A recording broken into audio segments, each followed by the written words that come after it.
You can smell the smoke before the alarm sounds. You are on the roof of a building that is on fire, and the building is a nuclear reactor. You do not know that yet.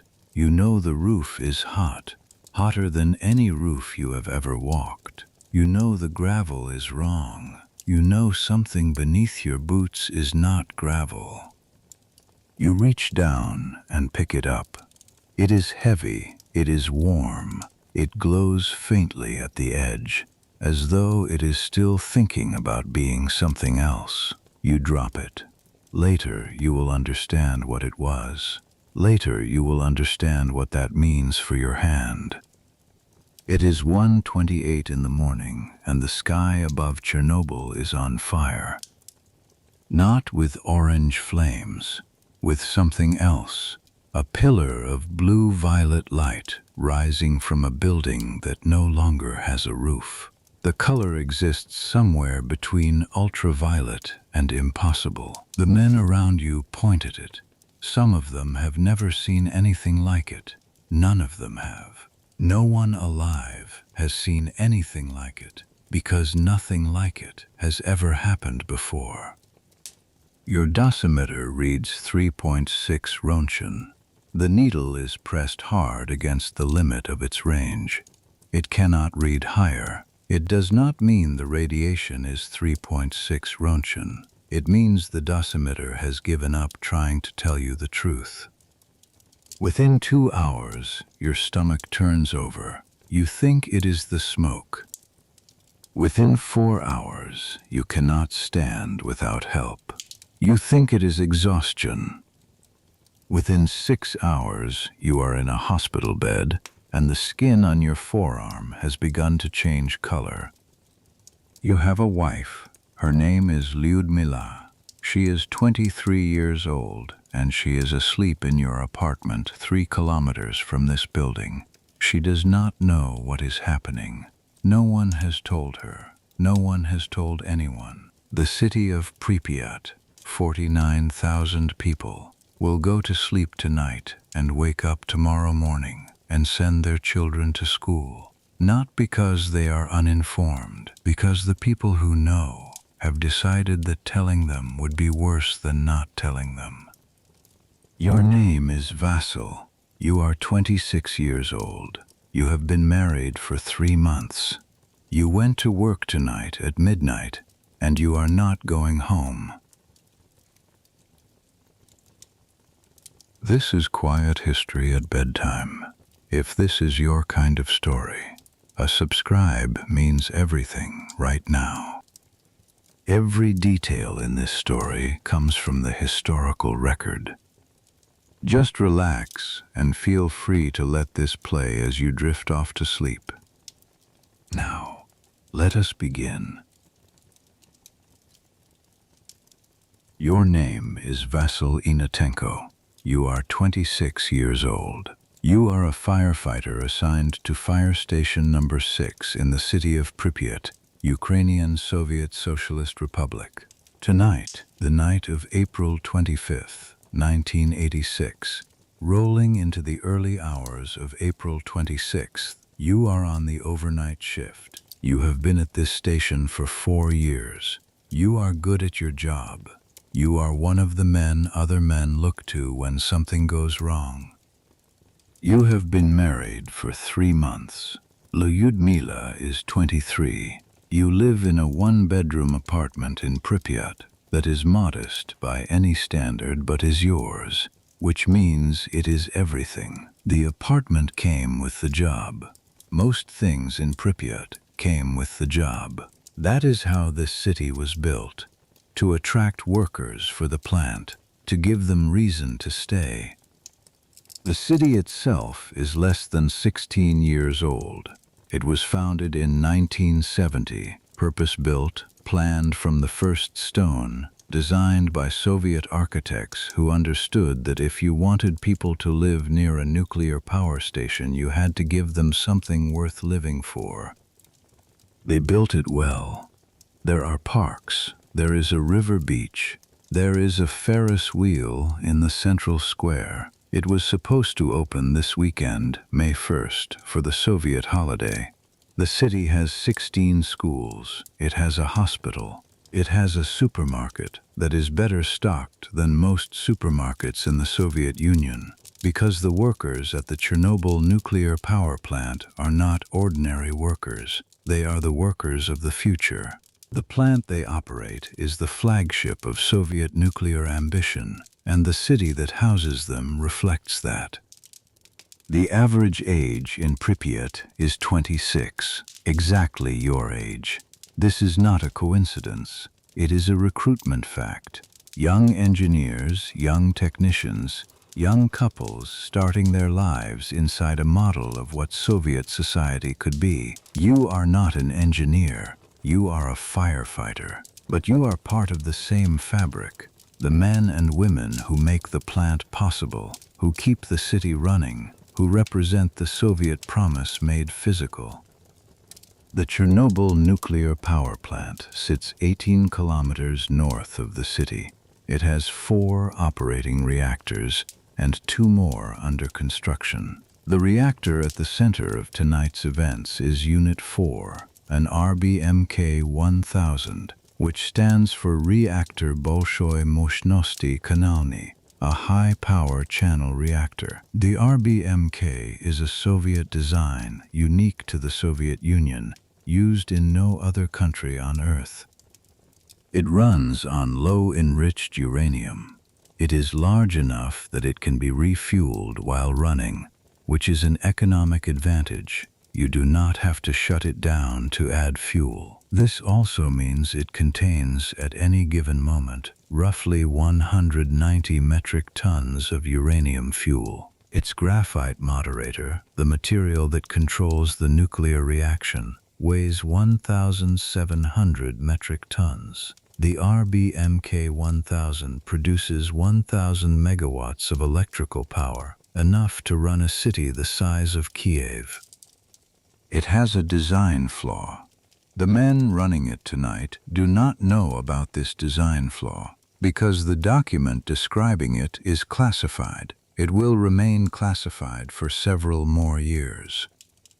The flaw is this: at low power, under certain conditions, the reactor becomes unstable. Instead of cooling itself when it heats up, the way most reactor designs work, it accelerates. The more steam that builds, the more reactive it becomes.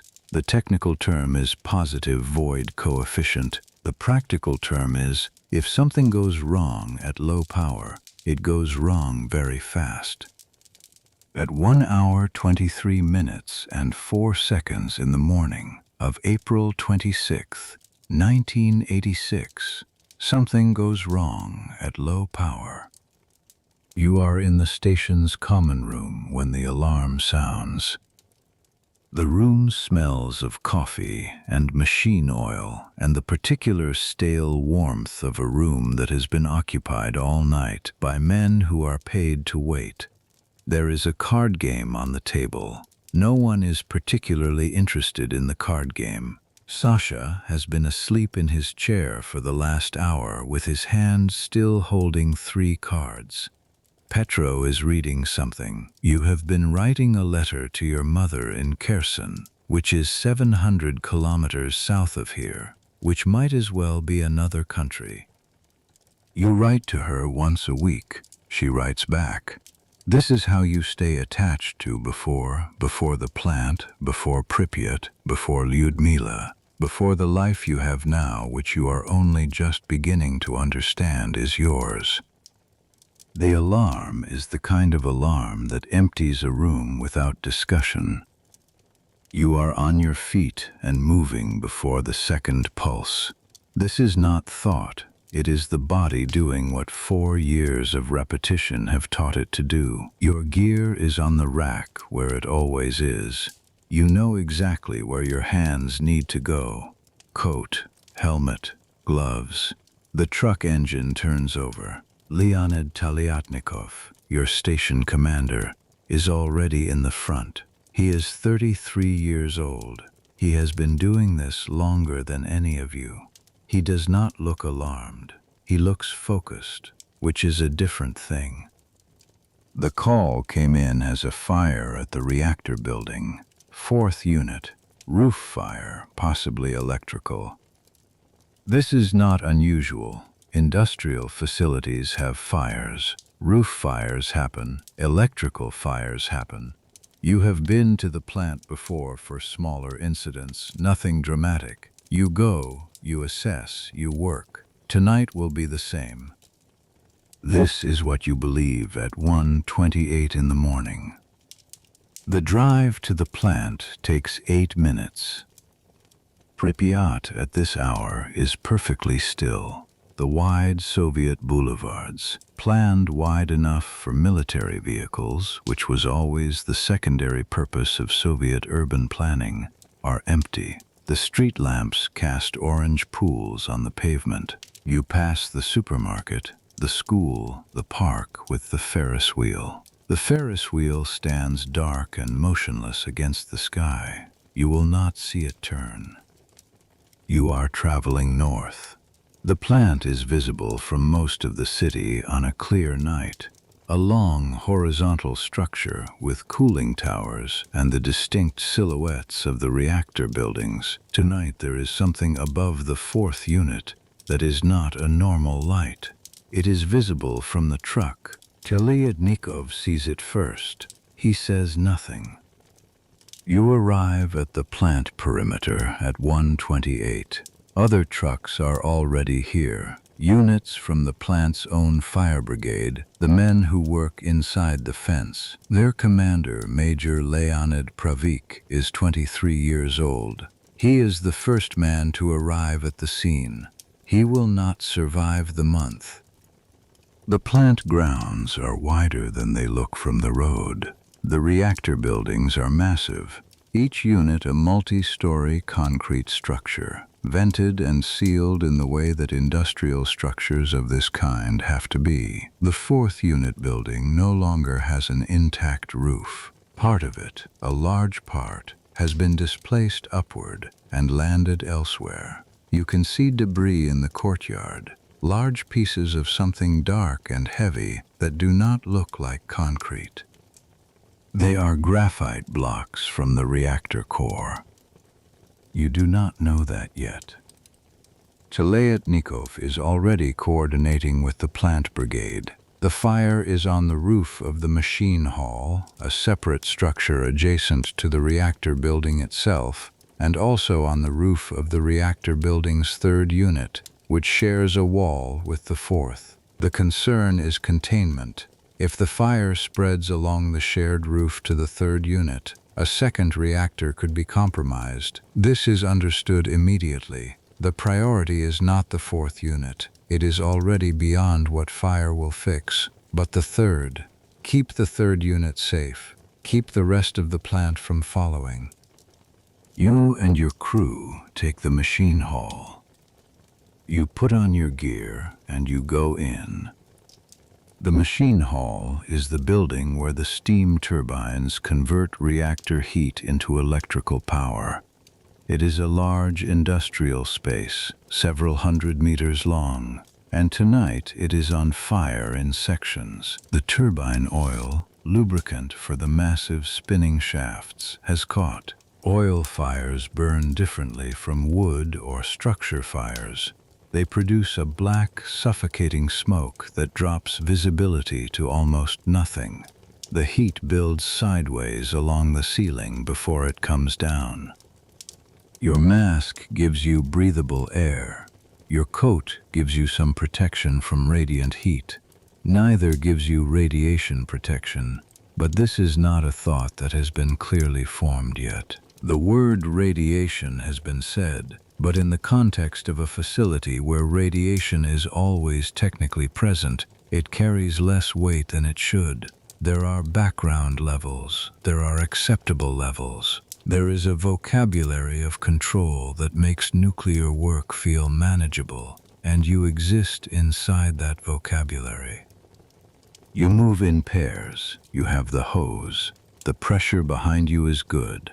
The fire responds to water in some sections and not others. Where the turbine oil has reached structural steel, The steel is glowing. You keep the water on it. You keep moving. You have been in the building for perhaps 20 minutes when your stomach turns. It is a specific nausea, not the gradual build of illness, but an abrupt wrongness, as though something inside you has received information your conscious mind has not. You breathe through it. You focus on the hose. You focus on the fire. You have been sick at fires before. Smoke gets through the seals. Heat does things to your body. The smell of burning industrial material is not nothing. You do not tell anyone. You keep working. Outside, on the roof of the reactor building, other men from your station are doing something that has no precedent. They are walking across a surface covered in graphite blocks, dense, heavy, black chunks of a material that is, at this moment, intensely radioactive. The graphite was inside the reactor. It was blown out when the reactor exploded. It is lying on the roof the way debris lies after an explosion, randomly, in heaps and scatterings, and the men are moving around it and sometimes over it and sometimes touching it with their boots. The dosimeters available to these men read a maximum of 3.6 Roentgen per hour. Several dosimeters on site are reading maximum. One dosimeter, the only one capable of reading higher values, a more sensitive instrument kept in storage, is located and produces a reading before its battery dies. It reads 200 Roentgen per hour in one location. The actual dose rate in some areas of the roof is later estimated at 16,000 millisieverts per hour, enough to deliver a lethal dose in minutes. No one on the roof has this information. They have dosimeters reading 3.6 and the understanding that 3.6 is manageable. You work through the early morning hours. The machine hall fire comes under control by approximately 3:30. You have been on the hose for nearly 2 hours. Your arms are tired in the particular way that comes from sustained pressure. Not the sharp pain of injury, but the dull ache of muscles asked to do one thing for too long. You drink water from a canteen. The water tastes metallic. You assume it is the canteen. Outside, the sky is beginning to do what the sky does here in late April. It lightens from the east, slowly, the dark blue of 4 a.m. becoming something paler. The reactor building to your left still has something rising from its broken roof. Not fire exactly, more like heat distorting the air above an enormous absence. Petro is sitting on the bumper of one of the trucks when you come out. He is not usually the kind of man who sits. You look at him and he looks at you and he says he cannot stop vomiting. He says it quietly, the way men say things they do not want to be a sign of something. You feel the same. You don't say so. Ihnatenko is collecting the team. He knows something is wrong, not because he has been told, but because he has been watching his men for the last 2 hours. He has seen the vomiting. He has seen the disorientation. He has seen the way Pravik from the plant brigade has gone pale in a way that has nothing to do with exhaustion. Ihnatenko himself is not feeling well. He does not say this. The decision is made to send the most affected men to hospital number 126 in Pripyat. This is described as a precaution. You help Petro into the back of a vehicle. His hands are shaking with the fine tremor of something neurological, not fatigue. You have seen fatigue. You know what that looks like. This is something else. You get in beside him. The drive back into Pripyat takes 8 minutes. Through the window you can see the city waking up. A woman walking a dog on a lead in the early gray light. A light on in an apartment on the third floor of a building near the park. The Ferris wheel, standing motionless against a sky that is almost, but not quite, morning. Everything looks the way it always looks at this hour. Everything looks normal. The city does not know. You arrive at Hospital 126 and you are taken to a room that has the quality of all hospital rooms at 4 a.m., overlit against the dark, smelling of disinfectant and something warmer underneath it, the specific stillness of a building that is never fully at rest. A nurse takes your blood pressure. She asks how you feel. You tell her you feel fine except for the nausea. She writes something down. She tells you to wait. The room fills with your colleagues. 13 of your station. Men from the plant brigade. 20 people, then 30, then 40. Some of them are being helped in by others. Some of them can walk on their own.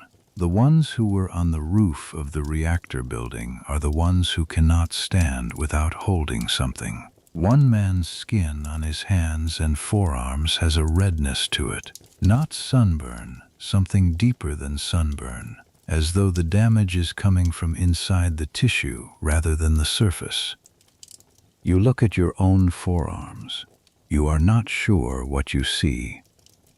A doctor arrives. She is young, working the overnight. She is not a specialist in what she is looking at. None of the doctors here are specialists in what they are looking at. Hospital 126 in Pripyat has never seen this before. No hospital anywhere has seen exactly this before. She makes phone calls. More doctors arrive.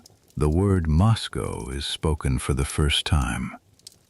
You sit on the edge of a cot, and you try to understand what is happening. You are 26 years old. You went to work at midnight. You did your job. You came back. These are the facts of the situation as you understand them.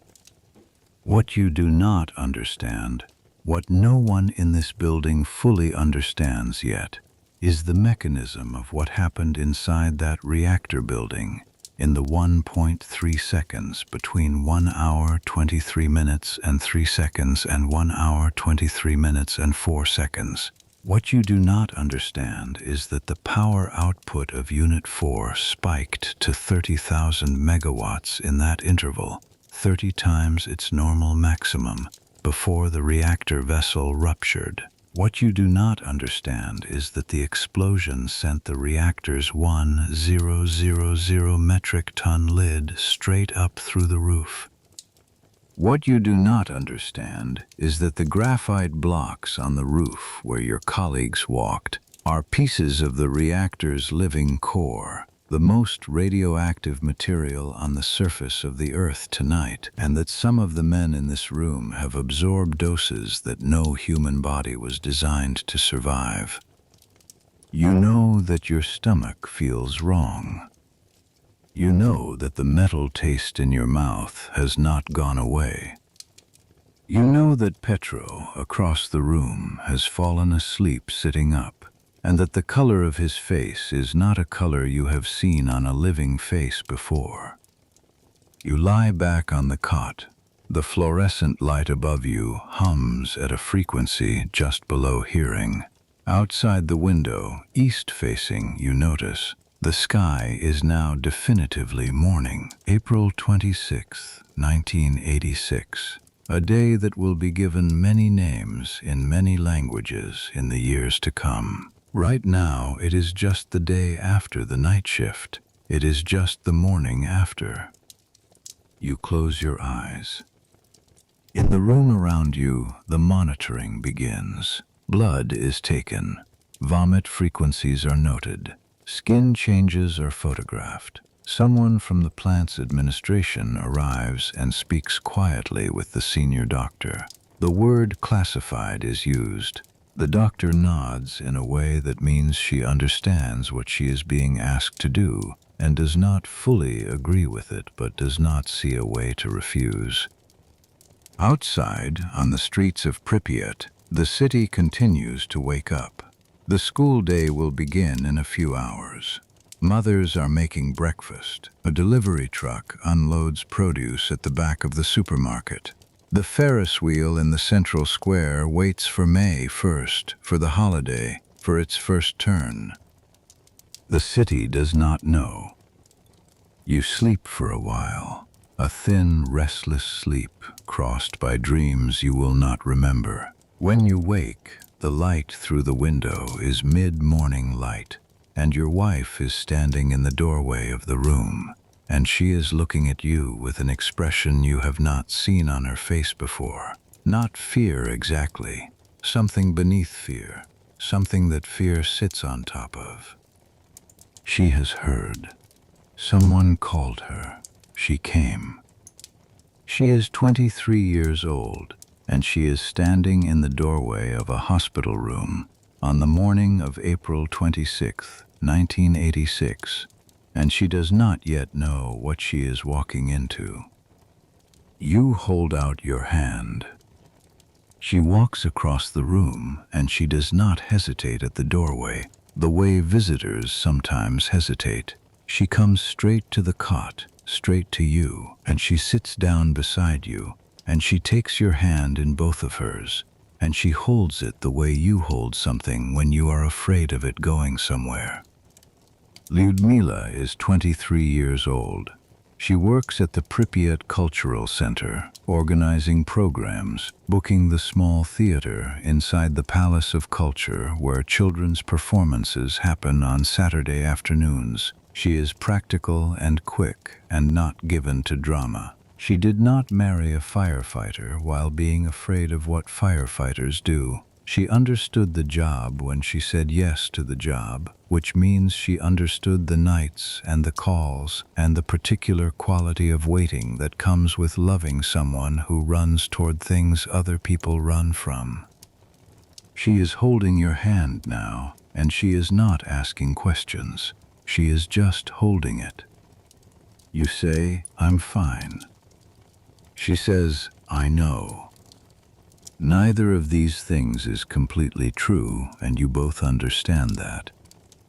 The hospital room has changed since the early morning. There are more people in it, more patients on more cots, more nurses moving between them, a doctor you have not seen before, a man in a suit who is not a doctor, who is standing near the door speaking quietly into a telephone. The suit in a hospital room carries a specific Soviet weight. It means administration. It means the party. It means the event has reached a size that requires management. The men from the roof are in a section at the far end of the room. You can see them from where you are. Some of them are asleep. Some of them are awake and staring at the ceiling. One of them, a man named Nikolai from the plant brigade, is no longer in his cot.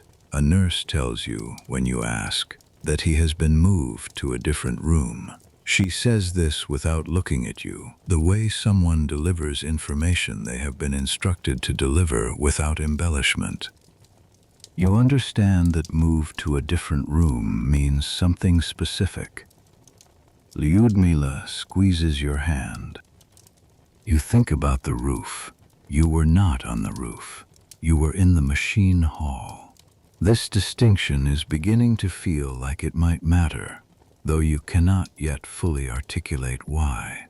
The men in the machine hall responded to a smoke and oil fire. The men on the reactor building roof responded to something else, something that arrived without smoke, without clear flames. Only the heat rising from the open core and the graphite blocks lying in the darkness like stones from another world. The roof men got there first. They were on that surface for longer. They picked up the blocks. Some of them picked up the blocks with their hands to clear the area, the way you clear debris on any work site, because no one told them not to. No one told them because no one believed it was possible that the blocks were there. The blocks were inside the reactor. The reactor was built to contain them. Therefore, the blocks could not be on the roof. Therefore, the objects on the roof were not the blocks. This is how catastrophe thinks in the first hour. It reasons from what should be true, because what should be true is all anyone has. The instruments say 3.6. 3.6 is fine. Proceed. Outside the hospital window, Pripyat looks like spring. It is late morning now, April 26th. The trees along the main boulevard are in their first new leaves, that particular green that exists only in the first 2 weeks of spring before it deepens, a green that is almost yellow, almost light itself. The apartment blocks that line the wide streets have laundry on some of the balconies. Bright colors, a red shirt, a blue sheet, moving in the light wind off the river. Children are in school. The market will be open. People are going about the morning of a Saturday in late April in a city that is, by all observable evidence, completely normal. The cloud from the explosion, the dispersing plume of radioactive particles moving northwest on the wind, is invisible. It has no color. It has no smell. It does not announce itself. It is moving across the city at a height and concentration that will not be understood until measurements are taken, which requires instruments, which requires decisions about whether to take the measurements and what to do with the results. The measurements are being taken at several sites by several agencies, and the results are being communicated upward through a chain of authority that is, at this moment, moving slowly. The chain moves slowly in part because what the results say is so far outside any category of emergency that has been planned for that each person in the chain has to stop and understand what they are looking at before they can pass it on. No one in Pripyat has been told to stay indoors. No one in Pripyat has been told anything. You look at Lyudmyla and you say, "Did you eat breakfast?" She says, "I came straight here." You say, "Go home and eat something." She says, "No." This is the kind of conversation that contains more than its words, and you both know it, and you leave it there. A doctor comes to your cot. He is not the overnight doctor. This one is older, introduced as a specialist, though he does not say in what. He has your chart. He sits on the small stool beside the cot, and he goes through the questions in a way that is professional and calm and slightly too controlled. He asks about the nausea, about the metallic taste, about any tingling in your hands or feet. He asks you to look at his finger and follow it with your eyes. He checks your skin. He notes something on the chart. He does not tell you what he has noted. You ask him, "What happened to the reactor?" He says, "There was an incident." You say, "I know there was an incident. What kind?" He says, "The investigation is ongoing." You say, "My colleagues on the roof. What happened to them?" He says, "They are receiving care." He says it carefully, the way someone says something that is technically true. You look at him for a long moment, and he holds your gaze, and neither of you says the thing that is in the room with you. Then he moves to the next cot. Lyudmyla is watching this. She is watching your face as the doctor moves away. She has seen your face in many conditions over the 2 years you have been together and the 3 months you have been married, and she can read it the way you read a familiar place. She knows where the landmarks are. She says, quietly, not a question, "Vasyl." You say, "I'm fine. I mean it this time." You are not sure whether you mean it. Your stomach has settled somewhat. The metallic taste is still there, but it is possible to stop noticing it if you direct your attention elsewhere. Your forearms, you look at them in the morning light coming through the window. There is something, a redness, or the beginning of a redness, not dramatic yet. You have had worse from rope burns, from metal edges, from the 1,000 small injuries of the work. You pull your sleeves down.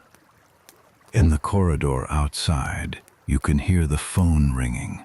You can hear the word Moscow again. The Moscow Hospital Number 6, the Federal Scientific Clinical Center of Specialized Medical Care, known informally as the Bernassian Center, is the only institution in the Soviet Union specifically equipped to treat radiation sickness. It is in Moscow, 1,100 kilometers from where you are. It is beginning to be discussed.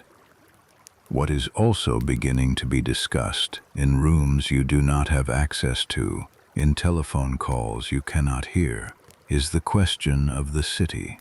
49,000 people. The measurement data is coming in from multiple sources now, and the data is alarming enough that several scientists independently reach the same conclusion and independently contact the same authorities, and the authorities are not yet ready to hear it. Not because they are evil, most of them are not evil, but because the scale of it is so large that the decision to act on it is equally large, and large decisions in Soviet administrative culture require confirmation, and confirmation requires communication, and communication requires time. Time is passing.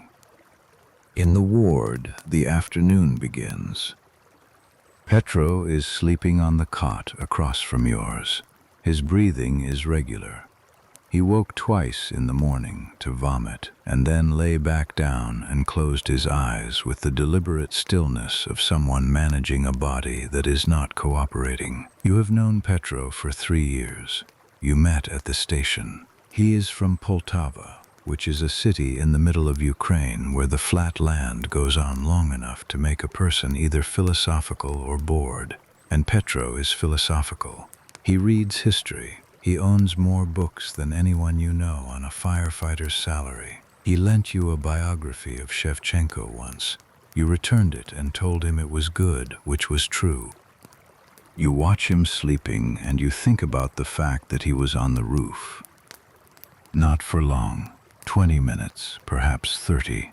He was in one of the first groups that Telyatnikov sent up to assess the extent of the fire on the reactor building, before the full picture of the situation had arrived at the level of language. Petro went up the ladder with a hose and a partner, and he came back down after 30 minutes, and now he is sleeping in a way that looks like sleep, but also looks like something else. Something the body does when it is working on a problem the rest of you can't see. The afternoon light moves across the floor of the ward in the slow way afternoon light does in April, warm and at an angle, landing first on the far wall and then dropping toward the window. Lyudmyla has gone home, you insisted, the second time, firmly, to eat and check on the apartment and tell your neighbor Ola what is happening. Because Ola will worry if she sees the lights have been on all night and the door hasn't opened. Lyudmyla will come back. She said she would come back, and she always does what she says. The man in the suit is back. There is a second suit with him now. They speak with the hospital administrator in the administrator's office, which has a glass window facing the corridor, and you can see the conversation without hearing it. You can see the administrator's face go through several expressions in a short time: confusion, then understanding, then the particular blankness that comes after understanding something very large. He nods again, he signs something. An hour later, the nurses begin distributing iodine tablets. They do not explain what the tablets are for. They are distributed with water and the instruction to swallow. Potassium iodide. This is what the tablets are, though the name is not given. The thyroid gland concentrates iodine. In a radiation event, the body will absorb radioactive iodine from the environment. The tablets flood the thyroid with stable iodine first, so that when radioactive iodine arrives, there is no room for it. The tablets are given to protect the thyroid. You do not know this. You take the tablet. You drink the water. By the time evening comes, the decision about Moscow has been made. You know it before anyone tells you because of the way the ward reorganizes itself in the hour before the announcement. Extra nurses, a different level of activity, equipment being moved, conversations between staff that stop when a patient looks up, the tells of institutional motion. A doctor comes and stands at the foot of your cot. Not the specialist from this morning, a different one, senior, with the specific posture of someone delivering a decision rather than information. He says that you and several of your colleagues are being transferred to Moscow Hospital number 6 for specialist assessment and treatment. He says it in the tone of a straightforward administrative fact. He says you will travel tonight, that transport has been arranged, that there is nothing to worry about from the transfer itself. He does not tell you that Hospital number 6 in Moscow is where the Soviet Union sends its radiation casualties. He does not tell you that the fact of your transfer means the assessment of your dose has reached a threshold. He does not tell you that the decision to send you, specifically you, who were in the machine hall and not on the roof, means the machine hall itself was more dangerous than the early reports suggested. You nod. You ask if you can call your wife. He says yes. Lyudmyla answers after the second ring. You can hear in her voice that she has been waiting for the phone to ring since she got home. You tell her about Moscow. There is a silence, not a long silence. Lyudmyla has never been given to long silences, but the kind of silence that takes a measurement. She says, "I'll come to Moscow." You say, "You should stay here. There's no reason." She says, "I'll come to Moscow." You stop trying to argue. You know this particular sentence. You have married into it. You tell her you love her. She tells you she loves you. You say you'll call from the hospital when you arrive. She says she'll be on the first train she can get. You hang up and you lie back and you look at the ceiling, which is white and unmarked, and you think about the apartment in Pripyat, the small kitchen, the window that faces the park, the bookshelf you built yourself from boards and cinder blocks because proper furniture costs more than a firefighter saves in a month. You think about the bed, which has a blue cover that Lyudmyla's mother made, edged in white, which is softer than it looks. You think about Sunday mornings when there is no shift and the light comes through the curtain that you have been meaning to replace and lands on the blue cover, and everything is the precise color of what a Sunday morning is supposed to be. You do not know when you will see that apartment again. You do not yet think, never, but you do not think, soon. You think, not yet. You think, later. You hold it somewhere imprecise because imprecision is a kindness right now. And you have learned, in the life you have lived so far, to be kind to yourself about the things you cannot control. Outside, in Pripyat, the evening begins. The city is on a Saturday evening in late April, and the things that happen on Saturday evenings are happening. The restaurant near the river is doing business. The cinema on Lenin Avenue is showing a film, a Soviet drama, something patriotic, the kind of thing that plays on Saturday evenings. Young couples are walking the main boulevard. Old men are playing chess in the community room of the older apartment block on Kurchatov Street. Children who were allowed to stay up late are watching television. The television is broadcasting the regular Saturday programming. There is no special bulletin. Pripyat does not know. The buses will come tomorrow. The announcement will come tomorrow, April 27th at 1 p.m., over the loudspeakers mounted on the apartment buildings. The voice of the city council, the calm, measured voice of Soviet administrative authority, telling the residents to pack a bag, essential documents, a change of clothes, food for 3 days, telling them this is temporary, telling them they will return in 3 days when the situation has been assessed. The buses, 1,216 of them, requisitioned from across the region, will arrive in a convoy that stretches beyond what a single person can see. They will fill and depart over 3 hours. By 5 p.m. on April 27th, Pripyat will be empty. The residents will not return. Not in 3 days. Not in 3 years. The city will stand empty from that afternoon forward. The apartments still holding the furniture. The kitchens still holding the food that was being prepared when the buses came. The school desks still in their rows. The books still on the shelves. The blue cover on the bed that Lyudmyla's mother made still folded at the foot of the mattress. But that is tomorrow.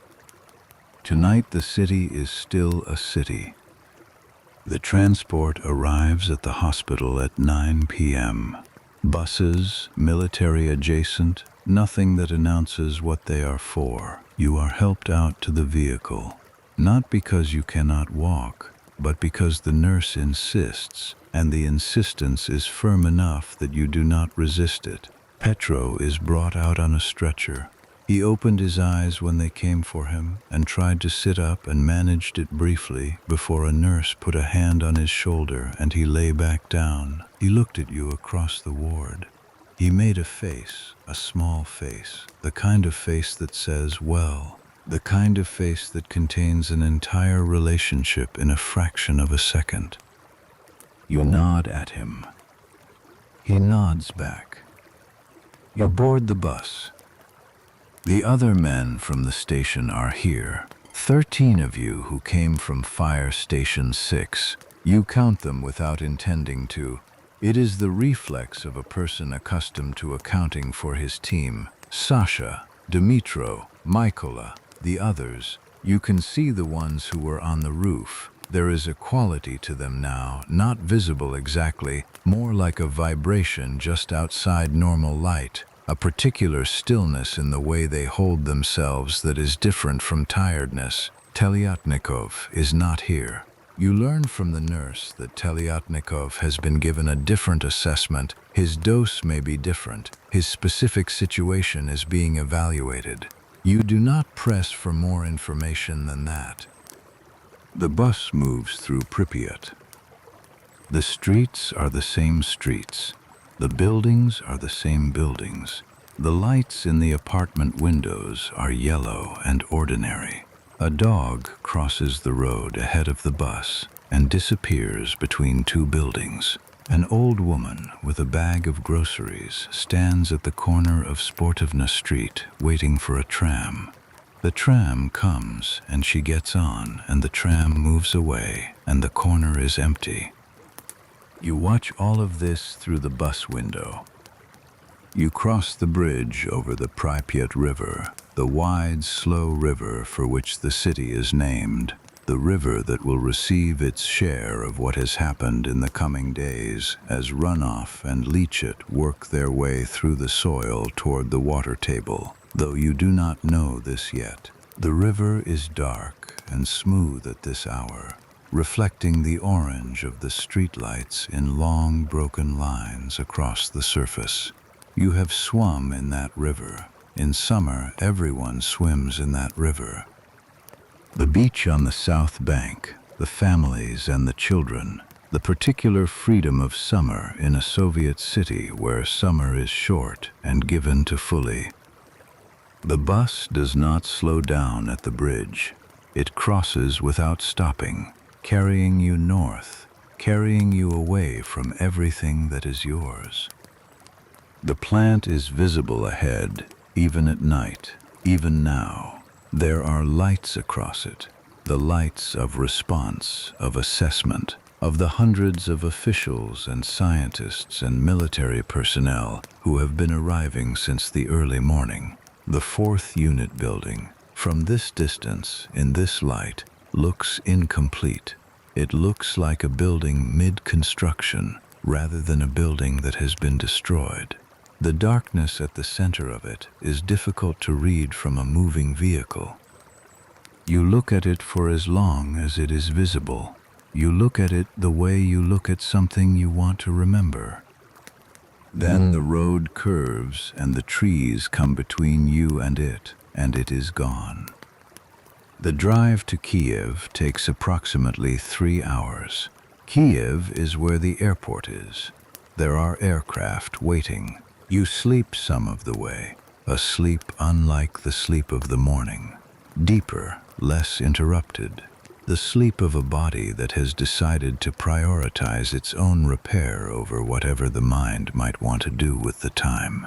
When you wake, you are on the outskirts of Kiev. The city coming up around the highway in the way cities do at night. First the outer blocks, then the commercial zones, then the thicker clustering of lights that marks the center. You have been to Kiev a few times, once for training, twice to visit friends from before.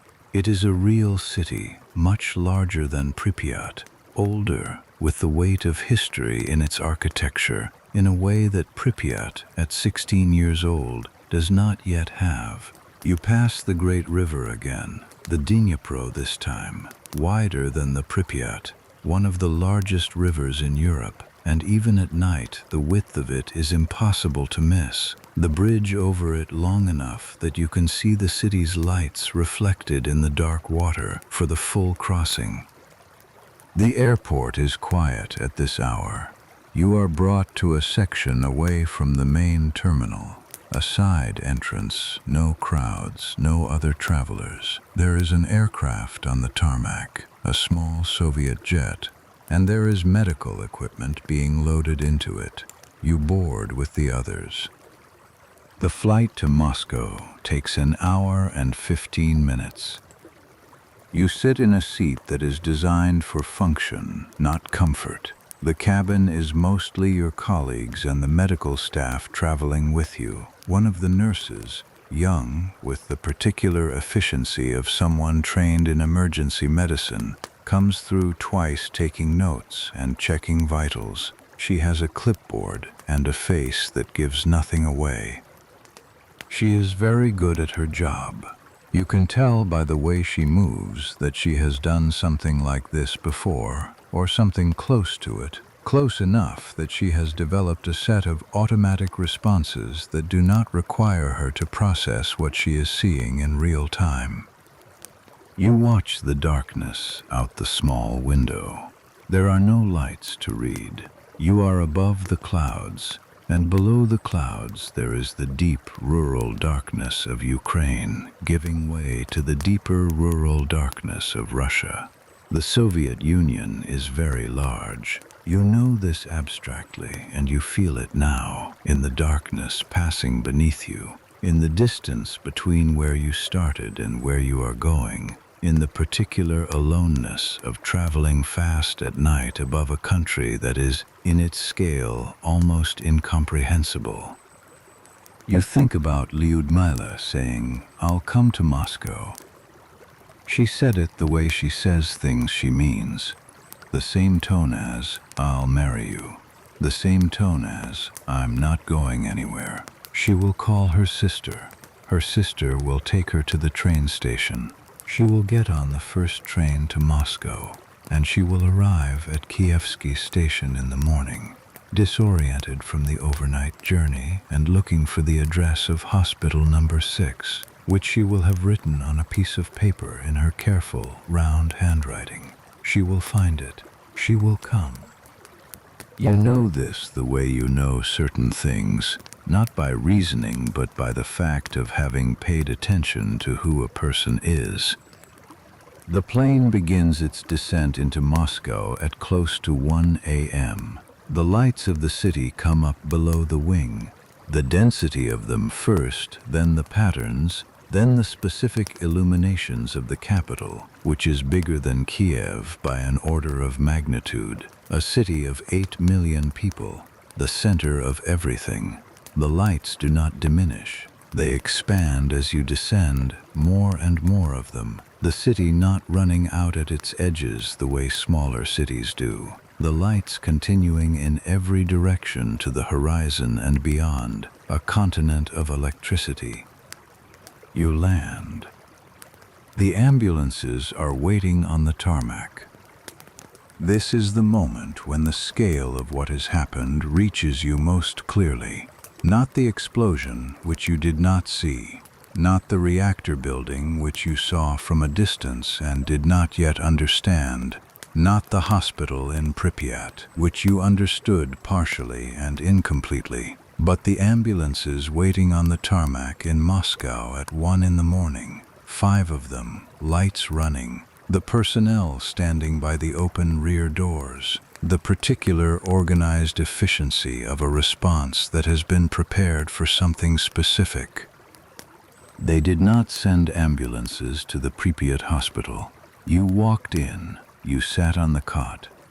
There was no tarmac reception. The fact of the tarmac reception tells you something about what has changed, about what is now understood, about the difference between how this event looked at 1:28 in the morning when you arrived at the plant and how it looks now, 16 hours later, in the night air of Moscow with 5 ambulances and their lights running.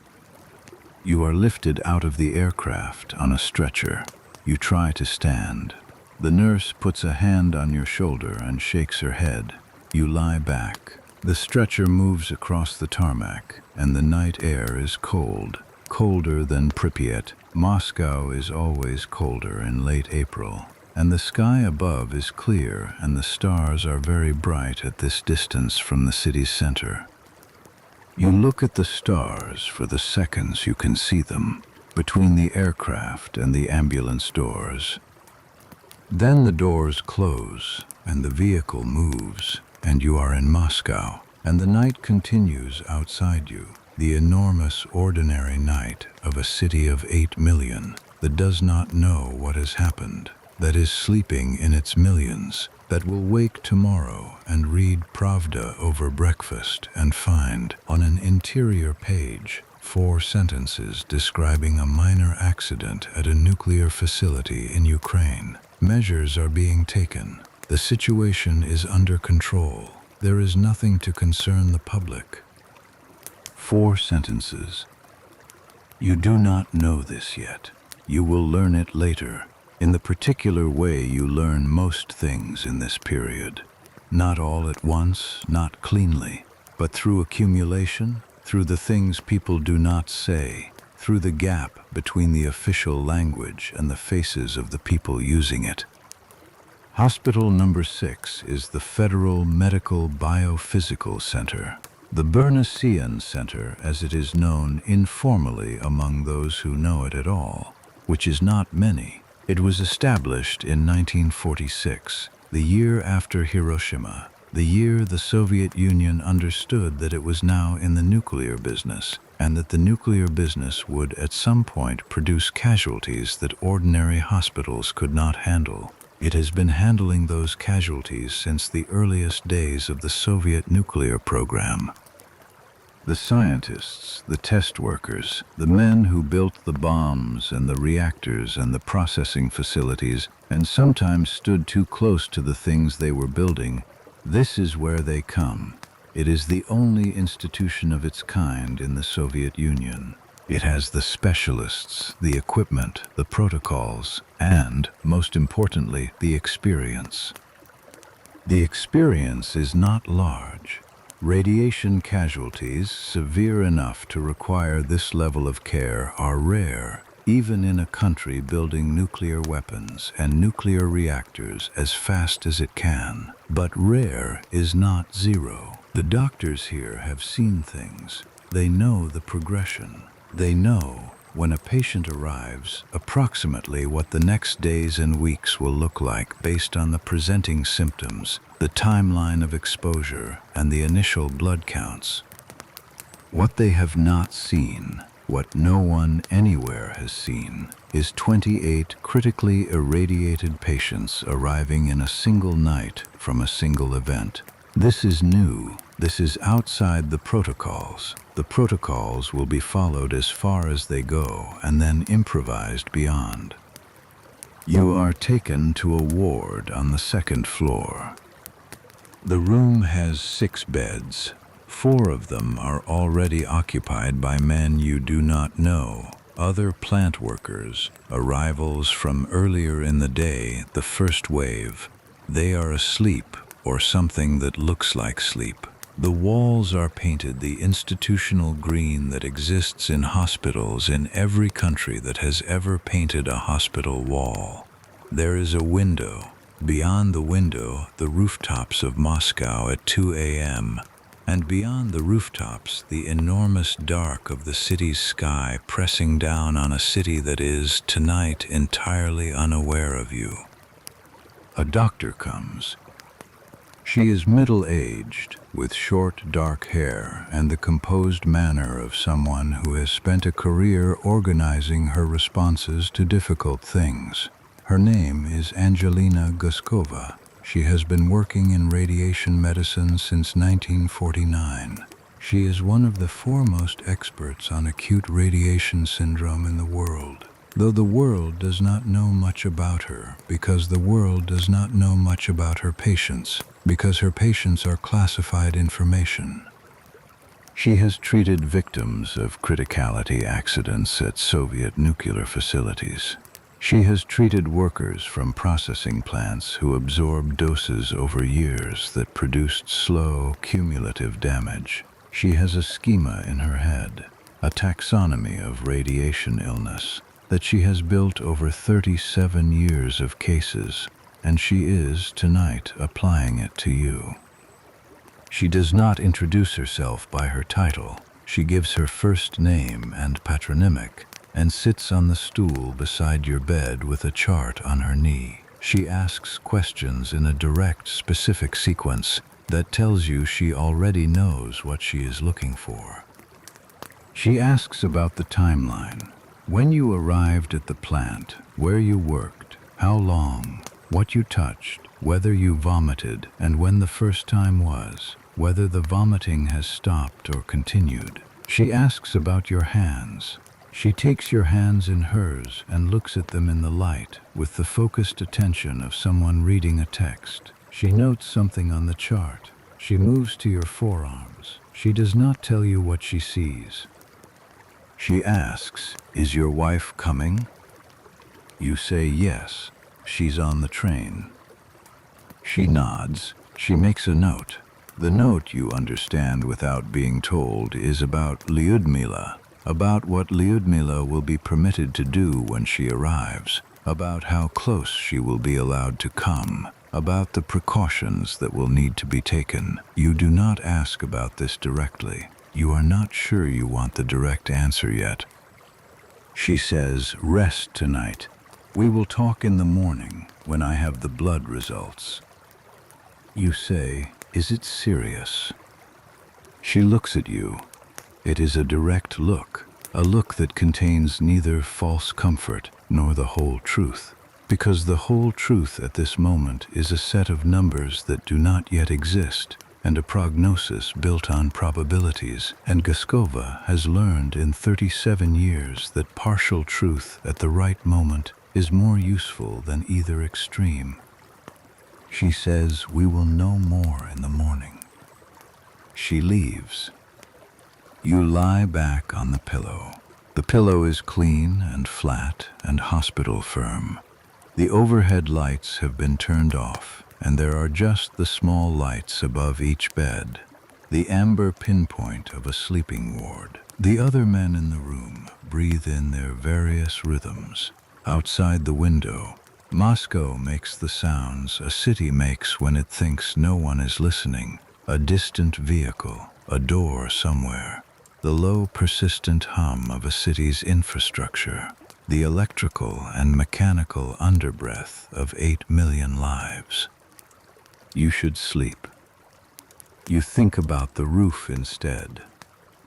Not your roof, the reactor roof. You were not on the reactor roof. You were in the machine hall, lower down, separated from the reactor building by structure and distance. But your colleagues were on the reactor roof, Provik's crew and the plant brigade. And what happened on that roof in the 90 minutes between 1:28 and 3 a.m. is something you have been putting together from what you have seen and heard across a day that is now more than 20 hours long. The graphite blocks.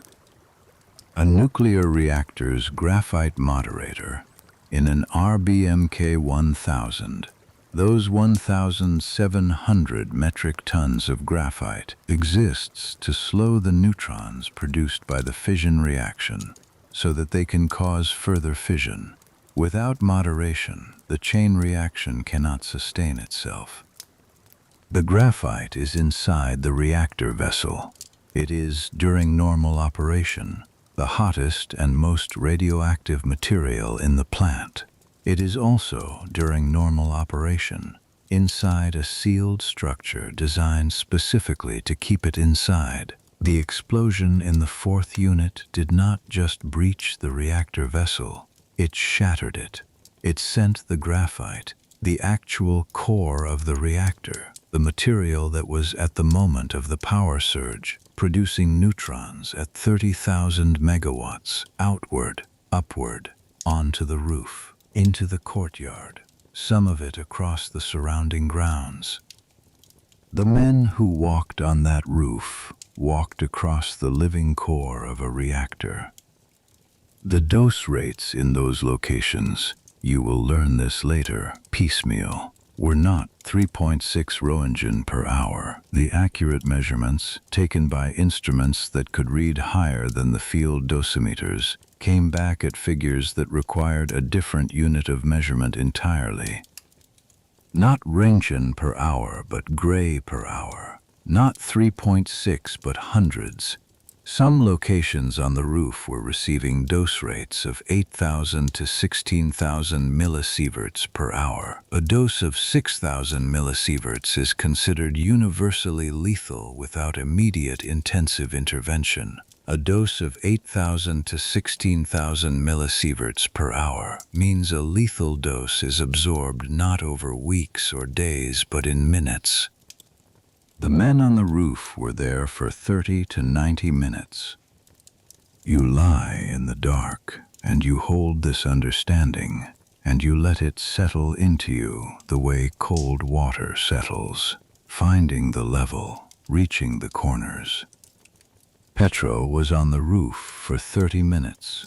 You did the machine hall. The machine hall had radiation from the damaged systems, from the steam, from the open reactor building nearby, but it was not the roof. Whether this distinction matters and how much it matters is something the morning's blood results will begin to answer. You close your eyes. Sleep does not come immediately. It approaches in stages, the way sleep approaches when the mind has too much material to set down. First the body releases, then the thoughts slow, then the connections between thoughts dissolve, and what is left is sensation only. The flat pillow, the low hum of the building, the breathing of other men, the window holding a dim rectangle of Moscow's ambient light against the dark. Somewhere in the city, a train from Kiev pulls into Kievsky station. You do not know this. You are asleep when it happens. But the train arrives at 6:14 in the morning, and Lyudmyla walks out onto the platform with her bag over one shoulder and the address of hospital number 6 in her coat pocket, and she asks a station worker how to get there, and the station worker looks at her, a young woman, overnight train, asking for hospital number 6, which is not a hospital anyone asks for without a reason, and tells her which metro line to take. She takes the metro. She arrives at the hospital at 7:30. They do not let her in immediately. There is a process. There are forms. There is a conversation with an administrator who explains in careful language the protocols for visitors to the radiation ward. The administrator explains that visitors are permitted, but that certain precautions are necessary. Protective clothing in some areas, distance in others, limitations on contact. The administrator says this in a neutral tone, the tone of information. Lyudmyla listens. She asks which room. She asks which floor. She writes nothing down. She is the kind of person who remembers what she needs to remember. She is 23 years old, standing in the corridor of a hospital she has never been to, in a city she has visited once, having slept 4 hours on an overnight train, and she is completely composed. This is who she is. You have known this about her from the beginning. The composure is not distance. It is not coldness. It is the thing she built over a life that required it, and underneath it is everything. They give her a gown. They tell her the rules. They take her to the second floor. You are awake when she comes through the door. You woke an hour earlier to a nurse drawing blood. A routine you will become familiar with over the coming days. The morning blood draw, the needle in the crook of your arm, the small labeled vials going to the laboratory where the numbers that define your situation will be produced. Your white cell count, your lymphocyte count, your platelet count. These numbers will tell Guskova what your bone marrow is doing, and what your bone marrow is doing will tell her what your prognosis is, and what your prognosis is will determine what happens next. You do not have the numbers yet. The numbers are being produced. Lyudmyla comes through the door, and she is wearing a hospital gown over her clothes, and she has her hair pinned back the way she pins it when she means business, and she crosses the room without looking at anything except you, and she sits down in the chair beside the bed, and she takes your hand. Her hand is cold from the Moscow morning outside. You say, you must be exhausted. She says, I slept on the train. You say, you should have stayed in Pripyat. She says, Pripyat is being evacuated. You look at her. She tells you what she knows. The announcement came at 1 p.m. the day before, April 27th, while you were already in the air to Moscow. The loudspeakers on the apartment buildings, the calm administrative voice, pack a bag, essential documents, a change of clothes, food for 3 days, temporary evacuation. The buses will come at 2 p.m. Please be ready. She was already on the train to Moscow when the buses came, which means she did not see the evacuation, but her sister called from Pripyat before boarding. Her sister, who lives in the apartment 3 floors above yours, called from the apartment phone and described it.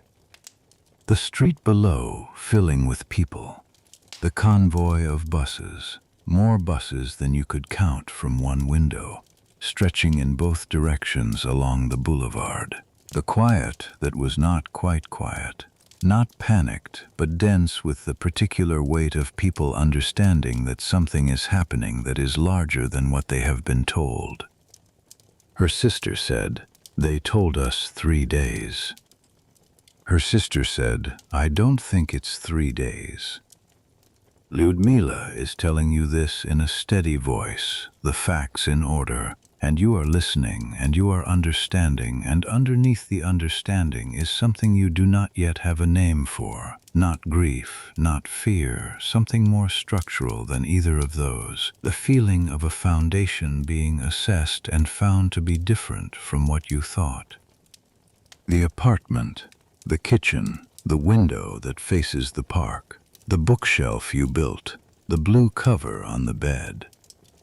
You say, did she take the important things? Lyudmyla says, she took what she could carry. You say, the documents are in the left drawer of the table, the important ones. Lyudmyla says, she won't be able to go back.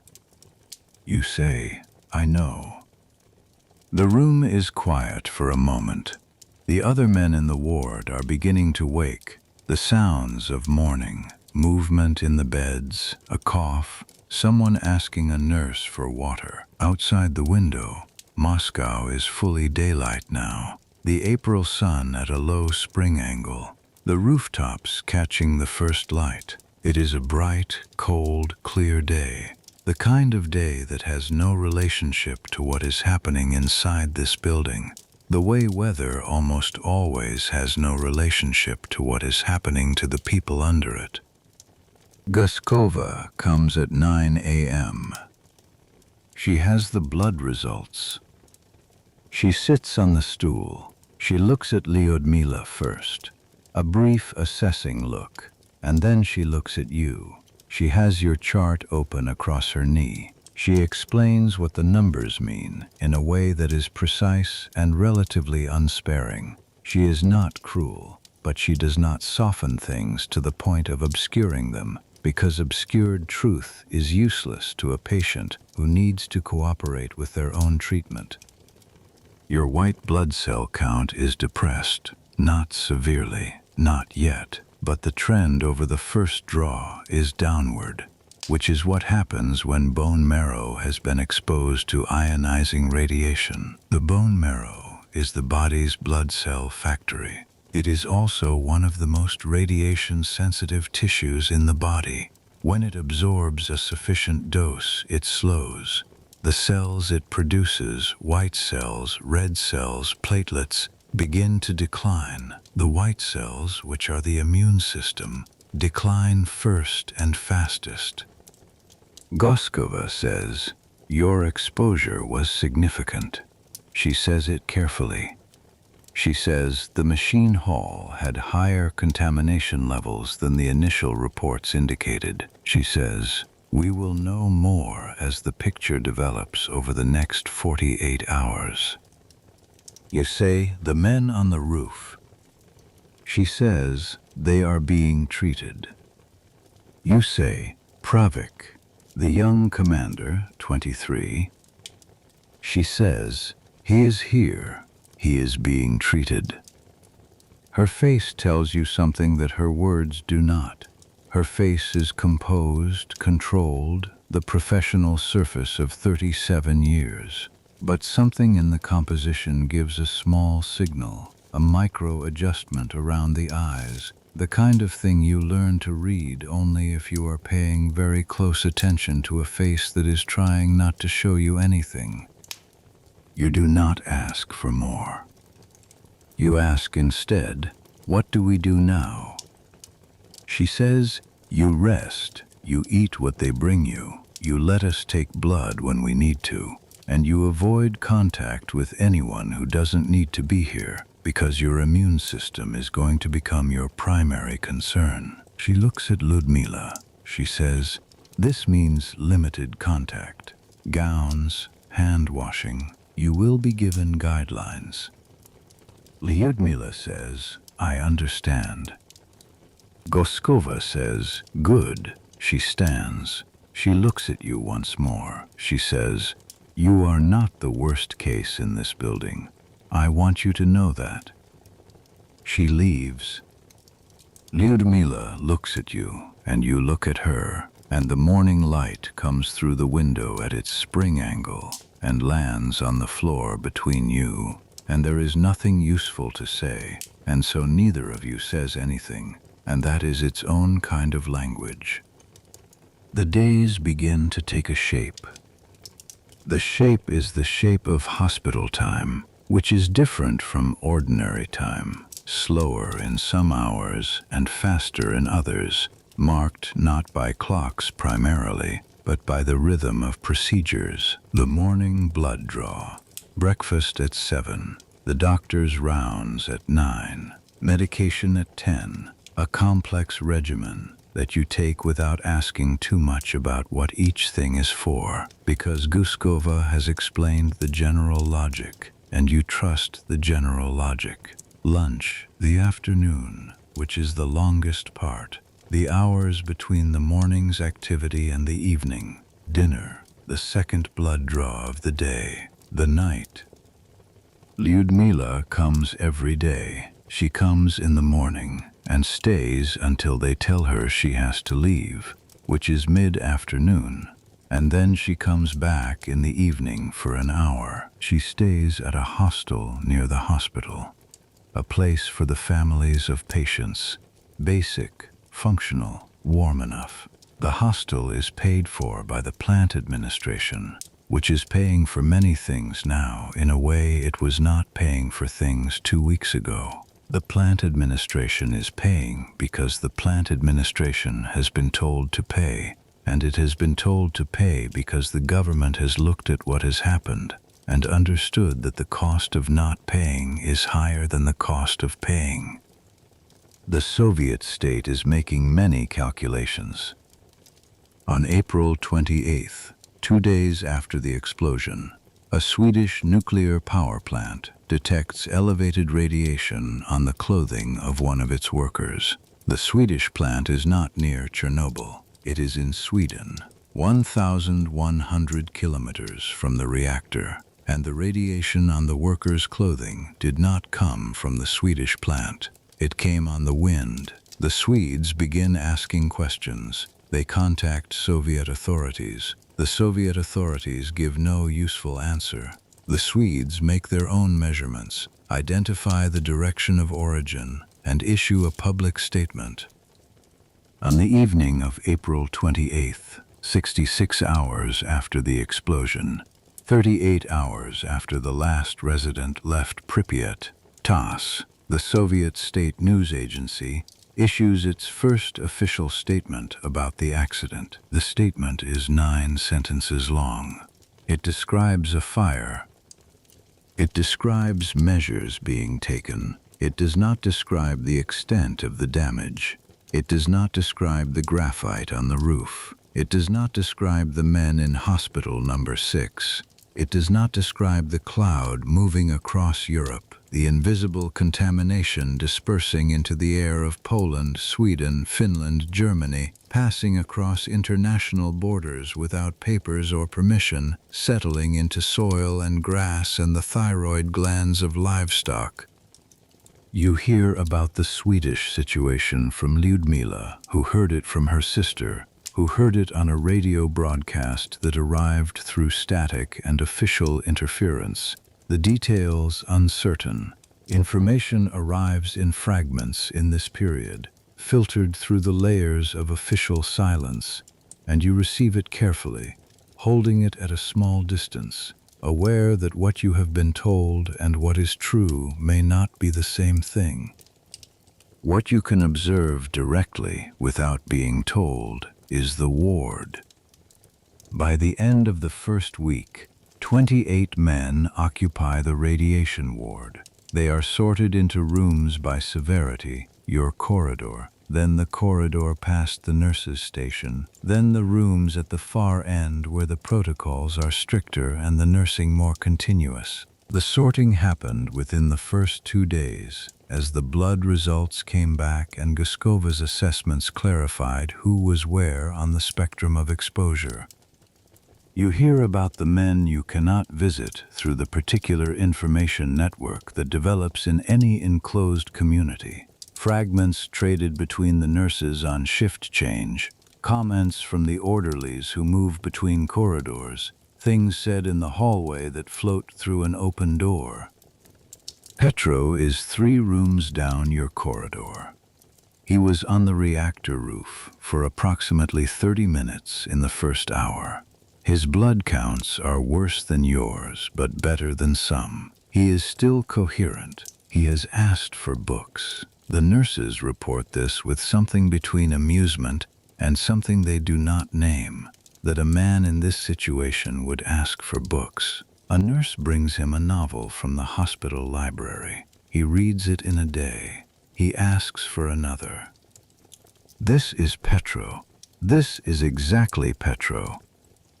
Pravik is in one of the restricted rooms. Major Leonid Pravik, 23 years old, who commanded the 1st Plant Brigade response, who was on the reactor building roof from the earliest minutes, who sent his crews up the ladders and went up himself. You know he is there. You know it from the way his name is spoken by the nurses, a particular careful way, the way names are handled when the situation they are attached to is severe.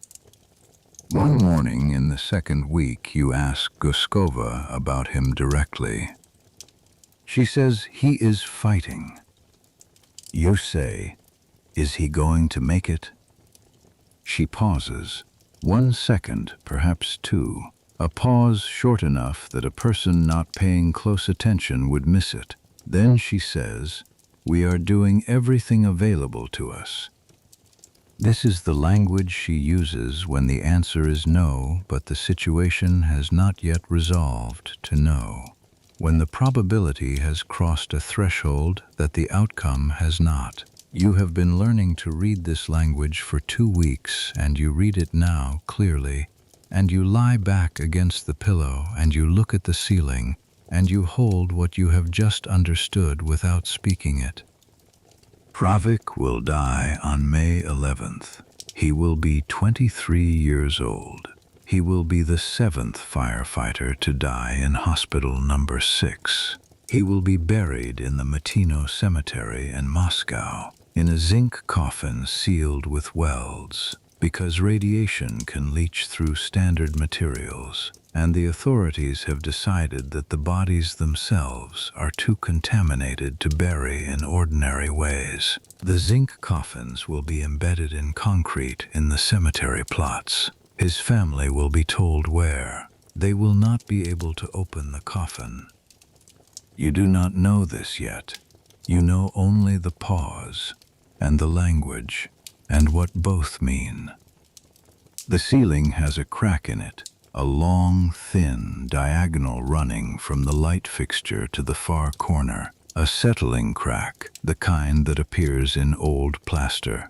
You have spent enough hours looking at this ceiling that you know the crack exactly. You know the way the light changes on it through the day, flat and even in the morning, shadowed and textured in the afternoon, dim in the evening when the overhead lights go off and only the small bed lamp remains. You have mapped this ceiling the way you map a room you live in, because this is what this has become.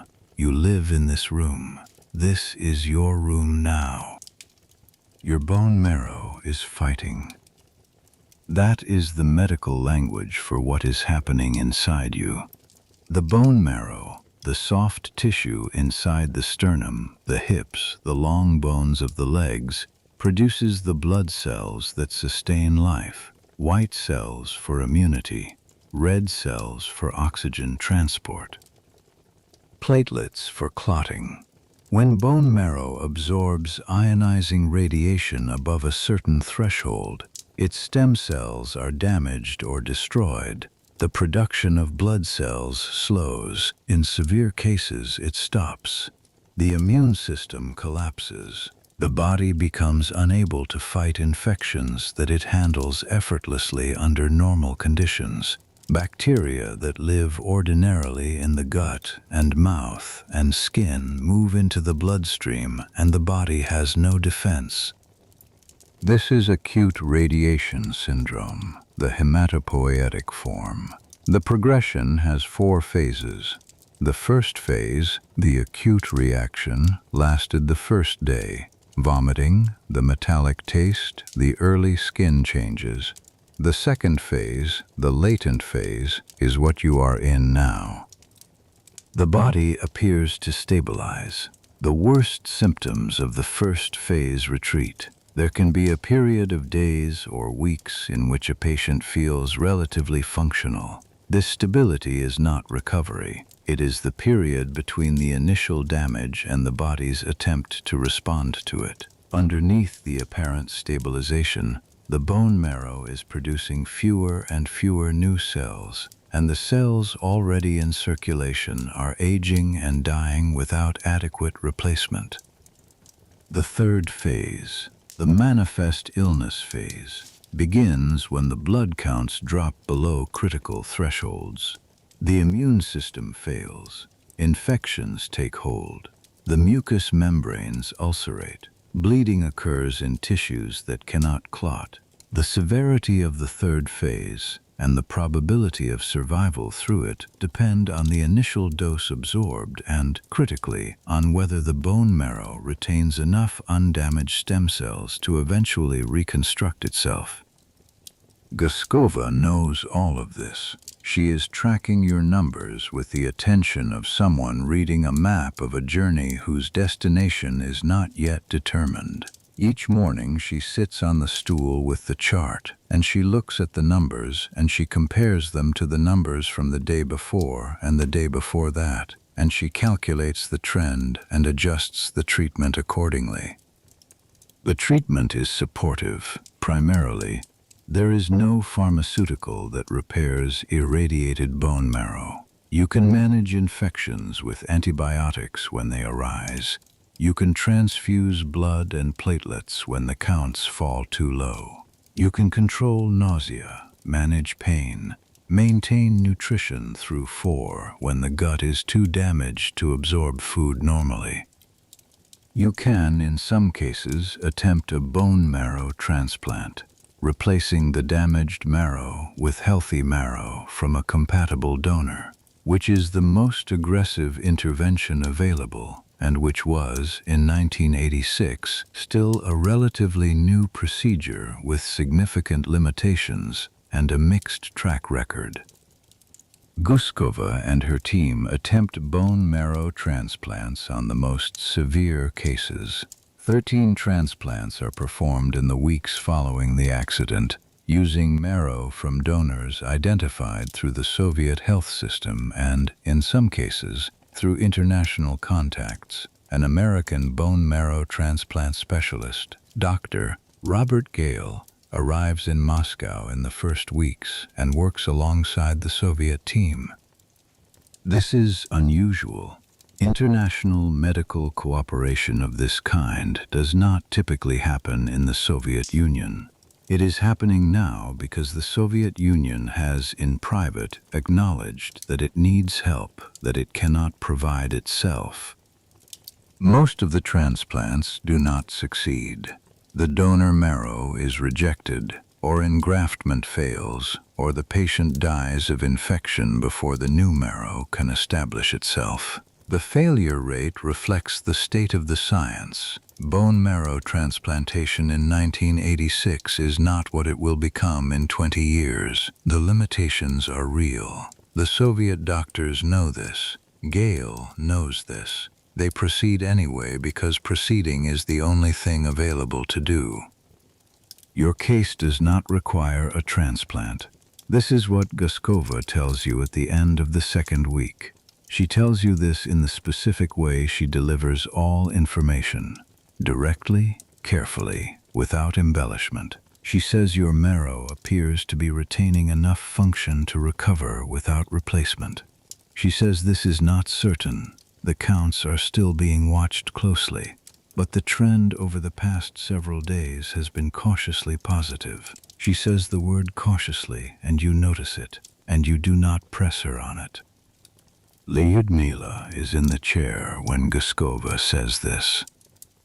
You see something happen in Lyudmyla's face, a very small thing, a shift in the set of her jaw, a slight adjustment around her eyes, and you understand that she has been carrying a weight she did not tell you she was carrying. And the weight has not been removed, but it has become slightly lighter, slightly more possible. And this small change in possibility is expressing itself in her face in the only way it can given who she is and how she is built.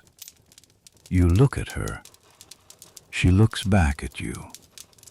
Gaskova leaves and you are alone in the room, the other patients gone for morning procedures, and Lyudmyla reaches forward and puts both her hands around your one hand, the way she held it in the hospital in Pripyat on the first morning, and she holds it without speaking.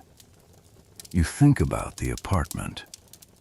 You have been thinking about the apartment for days, in the way that you think about a place when you are not sure you will return to it, when the possibility of returning has become something that requires active consideration rather than a given. The apartment in Pripyat, the one bedroom on the 4th floor of Building 7 on Vasyl Ihnatenko Street, the window that faces the park with the Ferris wheel visible from the corner of the frame on a clear day. The kitchen where the morning coffee took 4 minutes because the kettle was slow. The bookshelf of boards and cinder blocks. The blue cover on the bed. The apartment is empty now. Everyone's apartment is empty now. The 49,000 apartments of Pripyat, all of them empty, the furniture still in place. The kitchens still provisioned, the bookshelves still holding their books. The evacuation happened in 3 hours on the afternoon of April 27th. The buses came at 1,216 buses requisitioned from across the Kiev region, lining the streets in a convoy that stretched beyond what any one person could see from any one window. The loudspeaker announcement at 1 in the afternoon, calm, administrative, the voice of the city council telling the residents to prepare, pack a bag, essential documents, a change of clothes, food for 3 days. This is temporary. You will return. The residents took what they could carry. They took it believing 3 days. Some of them locked their apartments before they left. Some of them left bread on the table, coffee cooling in cups, meals half prepared, laundry half hung.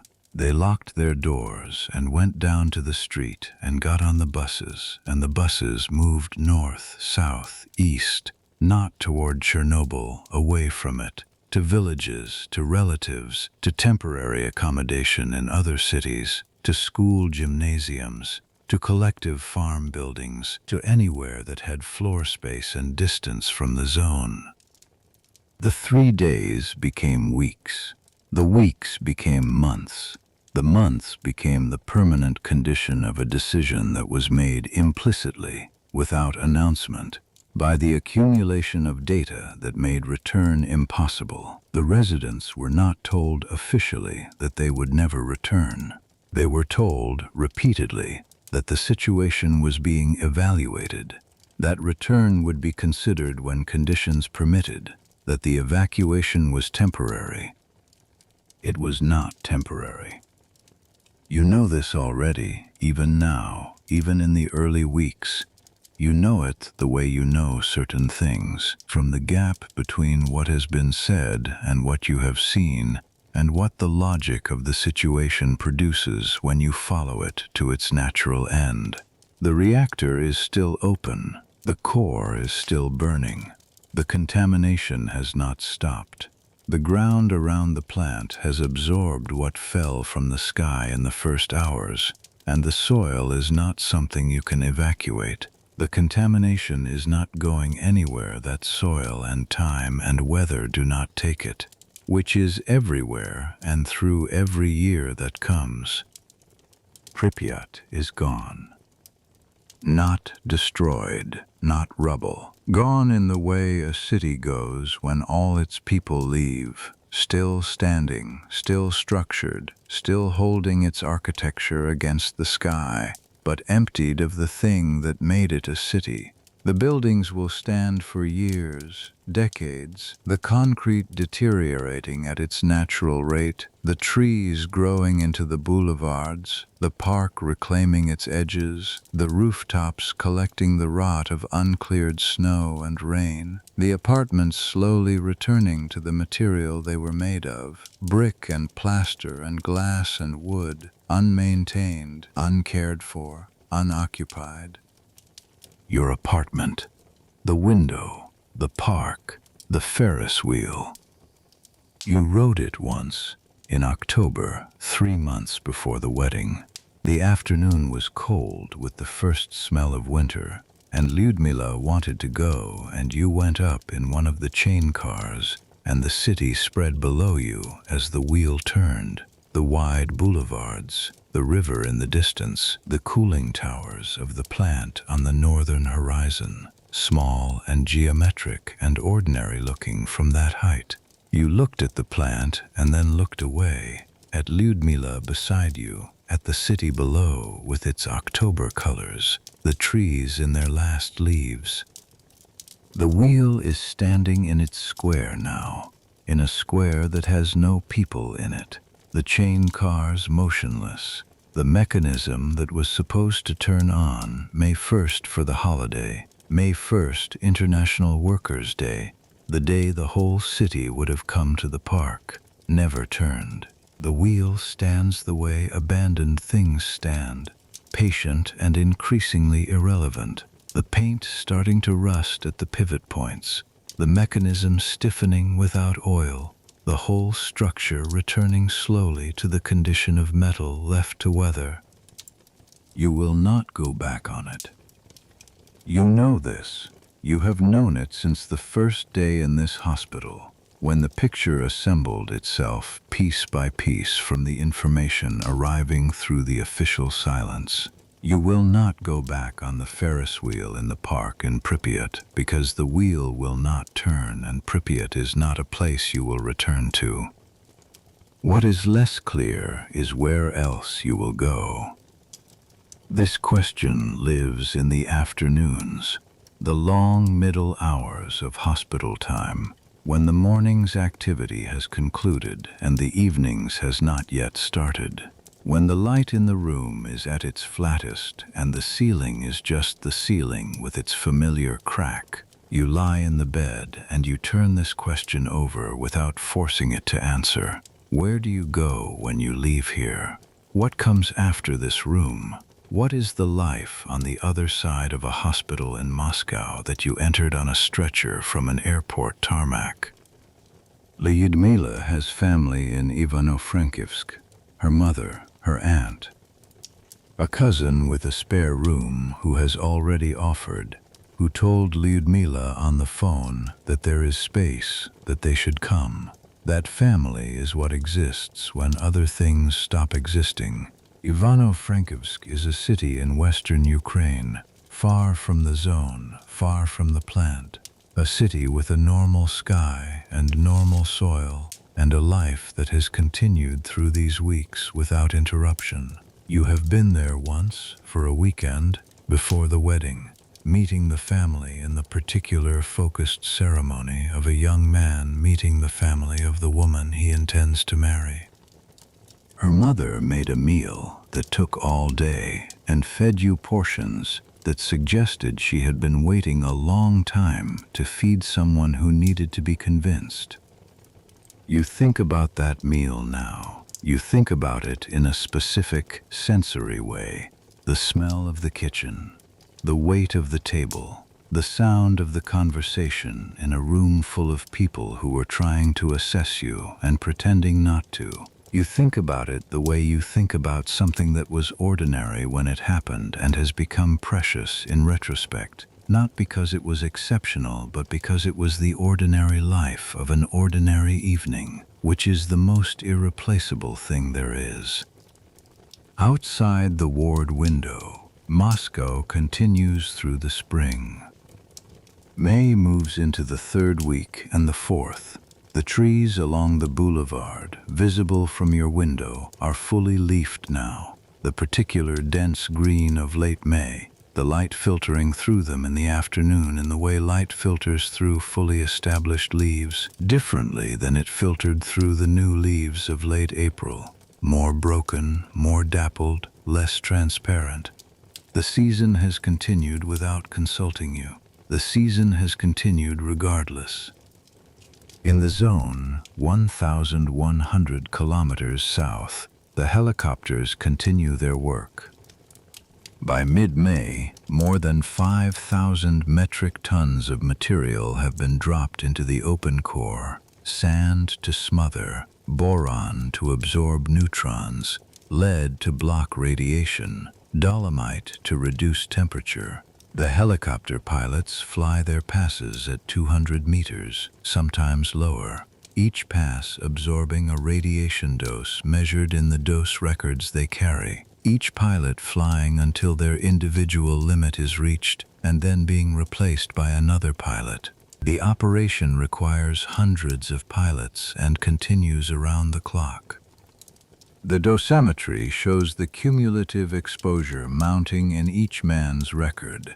The records are kept. The records will be relevant later. At the plant itself, the surviving 3 reactors have been shut down. Not immediately, not all at once, but progressively in the days following the accident as the decisions accumulate. Unit 1 shut down on May 1st. Unit 2 on October 11th, 1991, after a fire in its turbine hall. Unit 3, the last, will not shut down until December 15th, 2014, years after the accident, because the grid needs the power and the plant was built to produce it, and the Soviet Union, and then Ukraine, will extract what use it can from the surviving infrastructure. In your room, the blood counts continue their slow movement. The numbers in the 3rd week are better than the numbers in the 2nd week. Better is a relative term here. Better means closer to the range Guskova would like to see. Not yet at it, but closer. The bone marrow's trajectory is cautiously upward. The stem cells that were damaged but not destroyed are doing what stem cells do, dividing, differentiating, producing the cellular material the body needs. The counts are rising by fractions. The fractions accumulate. You eat what you are given. You take the medications on schedule. You avoid infection with the careful attention of someone who understands that their immune system is a building under reconstruction, functional in parts, incomplete in others, structurally sound in some areas and uncertain in others. You wash your hands. You wear the gown when the nurse tells you to wear the gown. You follow the instructions not because you are passive, but because you understand the logic behind them, and the logic makes sense, and you have decided to cooperate fully with anything that gives you the best chance of walking out of this building. You want to walk out of this building. This is the simplest and most constant thought of the last 4 weeks. Not complicated, not conditional, not qualified. You want to walk out of here. You want to walk out and get in a car and go somewhere that is not this room, somewhere that has an open sky and ground under your feet, and the sound of a city that does not know you and does not care about your blood counts. A city moving through its ordinary morning, its traffic and its voices and its weather. You want coffee that does not taste of hospital. You want to sleep in a bed that is not this bed. You want to see Lyudmyla's face when she is not managing her expression for your benefit. She comes at 6, as she does every evening. She sits in the chair. She has a letter from your mother in Kherson. Your mother found the address of the hospital through the plant administration office, the long bureaucratic chain of inquiry that a woman in a city 700 kilometers from her son will follow when she cannot get direct information. Your mother's handwriting is large and deliberate, the handwriting of someone for whom writing is a serious act, each letter formed with attention. She says she has been lighting a candle at the church. She says your father is well but worrying. She says your sister asks after you. She says come home as soon as they will let you. You fold the letter. You say to Lyudmyla she doesn't know about the apartment. Lyudmyla says, I'll write to her. She'll want to know from you. You say, I'll write to her. Not yet. When I have something certain to tell her. Lyudmyla nods. The something certain is this. Guskova, at the end of the 4th week, comes to your bed at the end of her morning rounds, and she sits on the stool, and she opens the chart, and she shows you the graph, the actual numbers, plotted over time, the downward slope of the first 2 weeks, and then the leveling, and then the slow, cautious rise of the last 10 days. She traces the line with her finger. She says the word that she has not said before. She says the word that she has not said before. She says recovery. She says it carefully. She qualifies it. She says guarded recovery. She says continued monitoring required. She says the full implications will not be clear for months, possibly years. Long-term effects of radiation exposure at this level are not fully characterized because events of this scale have not happened before, and the data will take time to produce itself. She says you should understand that you may experience health effects in the future that are related to the exposure. She says we will follow you. You hear all of this. You hold all of it. And then you ask, when can I leave? She says we are thinking about June. June, 6 weeks in this room. 6 weeks from midnight on April 25th to a morning in June when the Moscow sky will be doing whatever the Moscow sky does in June, which is probably something with light, long light, the northern summer light that does not fully die even at midnight. You think about June. You think about Ivano-Frankivsk and a spare room and a meal that a woman makes when she has been waiting to feed someone who needs to be convinced. You think about Lyudmyla's face when she is not managing it. You think about coffee. The ward goes quiet in the evening the way it always does, the overhead lights cutting off, the small bed lamps making islands of amber in the dark, the breathing of the other men settling into the rhythms of sleep. Outside the window, Moscow at the end of May, the long northern dusk that does not fully resolve to dark until past 10, the sky holding its light even after the city has wound down, the light blue-gray above the rooftops, the trees along the boulevard visible in the last of it. You lie back and you think about June. Not the month, the fact of it, the fact that there is a month on the other side of this room, a month that you will walk into on your own feet, that will have weather and noise and the ordinary texture of time moving in a world that is not this ward. There is a month after this. There is a life after this, different in ways you cannot yet fully specify, changed in ways you will spend years understanding, but present. It is present. You close your eyes. Your bone marrow is working. The numbers are moving in the right direction. June is 6 weeks away, and you are going to be there when it arrives. June arrives the way June arrives in Moscow, not suddenly, but by accumulation. The days lengthening past the point where you notice them lengthening, and into the territory where the light at 10 in the evening is still something you could read by. The sky above the rooftops, a dark blue that never fully resolves to black. You have been in this room for 6 weeks. The day Guskova tells you is a Thursday.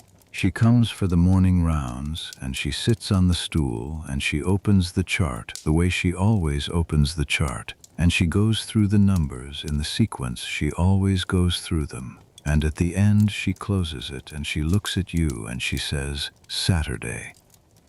You say, "This Saturday." She says, "This Saturday." You ask if there are conditions. She says, "Follow-up appointments. Blood monitoring monthly for the first year, then quarterly. No strenuous work for 3 months minimum. Avoid infection. Come back immediately if you develop fever, unusual bleeding, significant fatigue." She says all of this in the tone of instructions she expects to be followed, and you nod after each one because you intend to follow them. She says, "You are one of the fortunate ones." She says it the way she says things, directly, without sentiment, as a fact. She has been in this building for 6 weeks, watching the spectrum of outcomes, and she has the data now to speak about fortune without abstraction. You understand what she is not saying, which is that some of the men in the rooms at the far end of this corridor did not have the same conversation. You understand that the word fortunate contains inside it the name Pravik and the names of the others, 6, then 12, then eventually 28 men who will die in the months and years following the accident from causes directly linked to their exposure that night. The youngest was 23. The oldest was 41. Most of them were your age. Most of them were firefighters and plant workers who went to do the job they had been trained to do and were not told the nature of what they were walking into. You look at the crack in the ceiling. You have spent 42 days in this room, and you know that crack completely. The way it begins at the light fitting with a hairline barely visible and widens slightly as it crosses toward the corner. The way the afternoon light catches its depth differently than the morning light. You look at it one more time and you think, "I will not miss you." And then you think, that is not true. You will miss everything. You will miss this room in the way you miss any place you have lived through something difficult. Not fondly, but with the specific intimacy of having been present in it for a long time. You call Lyudmyla. She answers before the second ring. You say, "Saturday." There is a silence, not a long one, 2 seconds, and then she says, "I'll tell them to make up the room." Her voice is steady. She is already planning. This is who she is. The moment uncertainty resolves into action, she is already 3 steps into the action. Her cousin's spare room. Ivano-Frankivsk, that is where you are going. Saturday morning, a driver from the plant administration, one of the men who drives the family liaison vehicles, a quiet man named Oleg who has been doing this for 6 weeks and has learned to drive in silence, takes you and Lyudmyla to Kievsky station. You have a bag. The bag contains the clothes Lyudmyla brought from Pripyat on the first morning, and the book of short stories she bought at the kiosk near the hostel, and a folder of papers from the hospital that you are supposed to keep. Documents relating to your treatment, your dosimetry record, instructions for your follow-up care. The folder is thick. You hold it on your knee in the back of the car. Moscow moves past the windows. It is a bright June morning. The kind of morning that Moscow does well when it decides to. The light clean and direct. The trees along the main boulevards in their full June density. The people on the pavements in summer clothes. The city going about its Saturday with the unhurried purpose of a city that does not know you and does not need to. You watch it. You watch it carefully, the way you have been watching things carefully for 6 weeks. the habit of attention that develops when you are not sure how long you will be able to pay attention to things. A woman walking a small dog on a long lead, a man with a bag of bread, children on bicycles on the path along the embankment, the river below the embankment bridge, wide and gray-green, catching the morning sun in long, broken runs. Ordinary, all of it, so ordinary it is almost unbearable. The train south takes 14 hours. You sleep for several of them. A real sleep, not the thin hospital sleep, but something deeper. The sleep of a body that has spent 6 weeks in a state of managed crisis and is now cautiously releasing some of that management. You wake somewhere in the middle of Ukraine, the flat land rolling past the window in the afternoon light, the particular vast flatness of the central Ukrainian steppe, the fields already in their summer crops, the villages spaced evenly across it, each one a cluster of low buildings, and a road and trees planted in rows, the pattern repeating across the landscape with the regularity of a country that was planned this way, organized this way, built to be legible from above.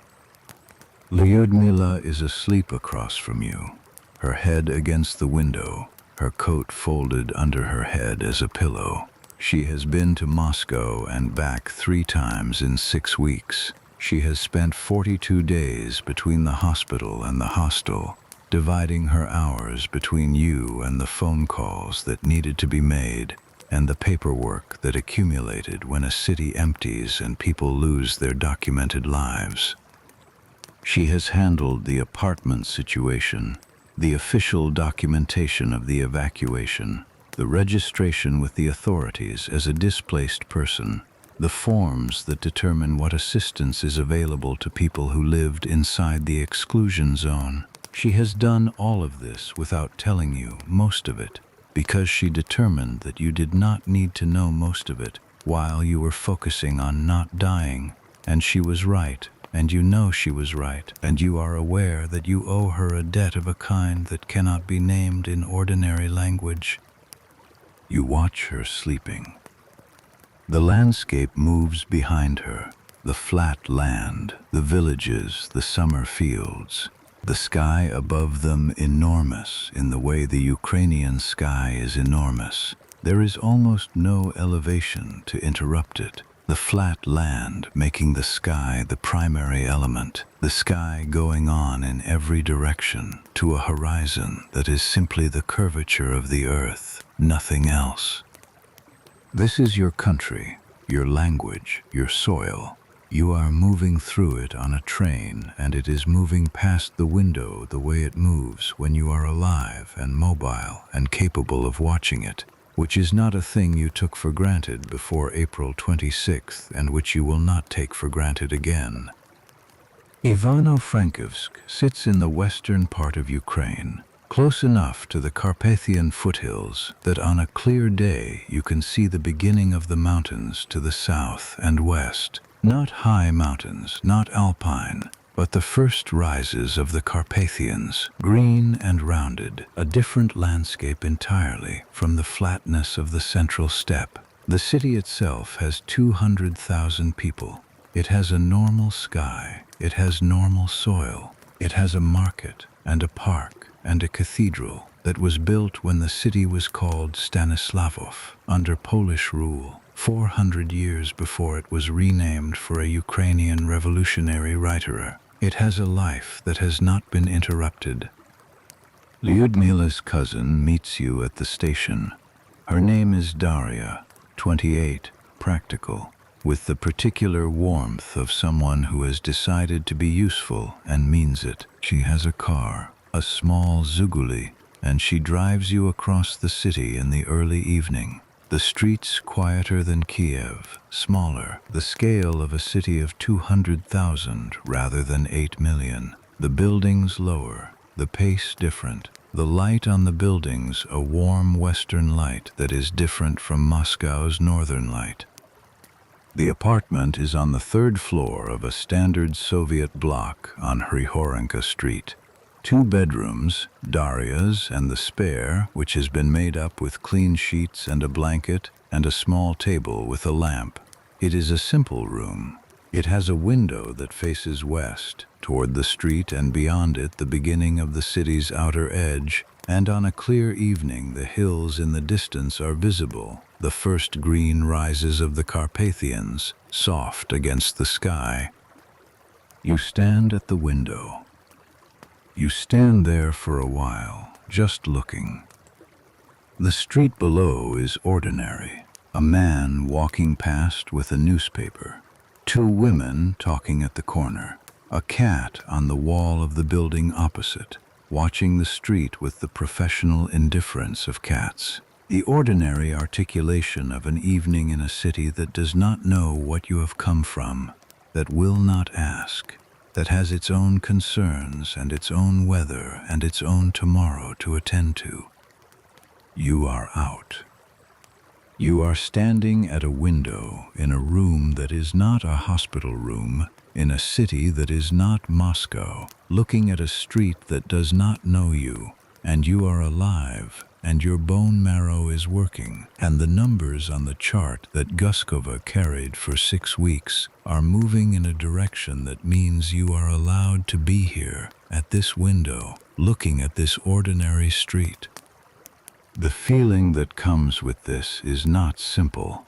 It is not happiness exactly. It is something that contains happiness but also contains a weight, a seriousness, an awareness of everything that the word fortunate holds inside it. The names, the zinc coffins, the rooms at the far end of the corridor that are now empty for different reasons than the room you left on Saturday morning. The families who are receiving different kinds of phone calls than the one Lyudmyla received on Thursday. You stand at the window. You let it be complicated. Daria makes dinner. The kitchen is small and warm, and smells of the particular combination of cooking oil and bread and something with paprika that means a kitchen in a Ukrainian apartment at 6 in the evening. A smell so specific and so fundamental that it lands in you like something returning rather than something new. You eat at the small kitchen table.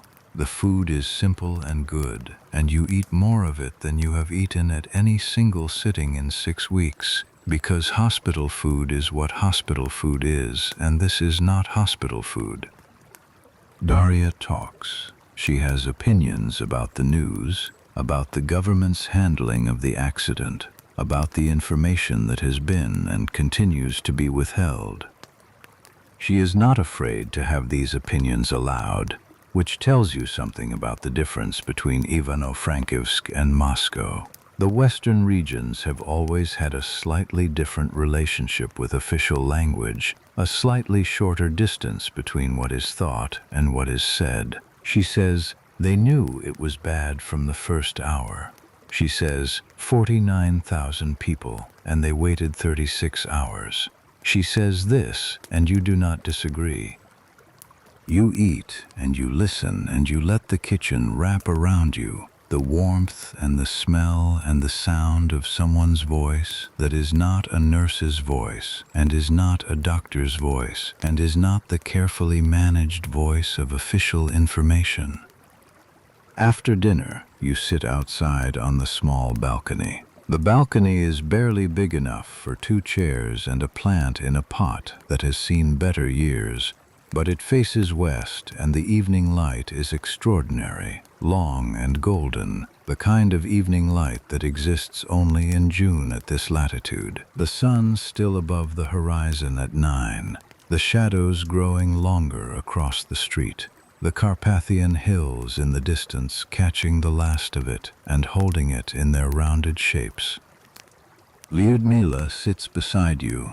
You have talked a great deal today, on the train, at Daria's table, and now you are not talking. You are just sitting in the June evening and looking at the hills and letting the light do what it does, which is move slowly and beautifully in the direction of dark.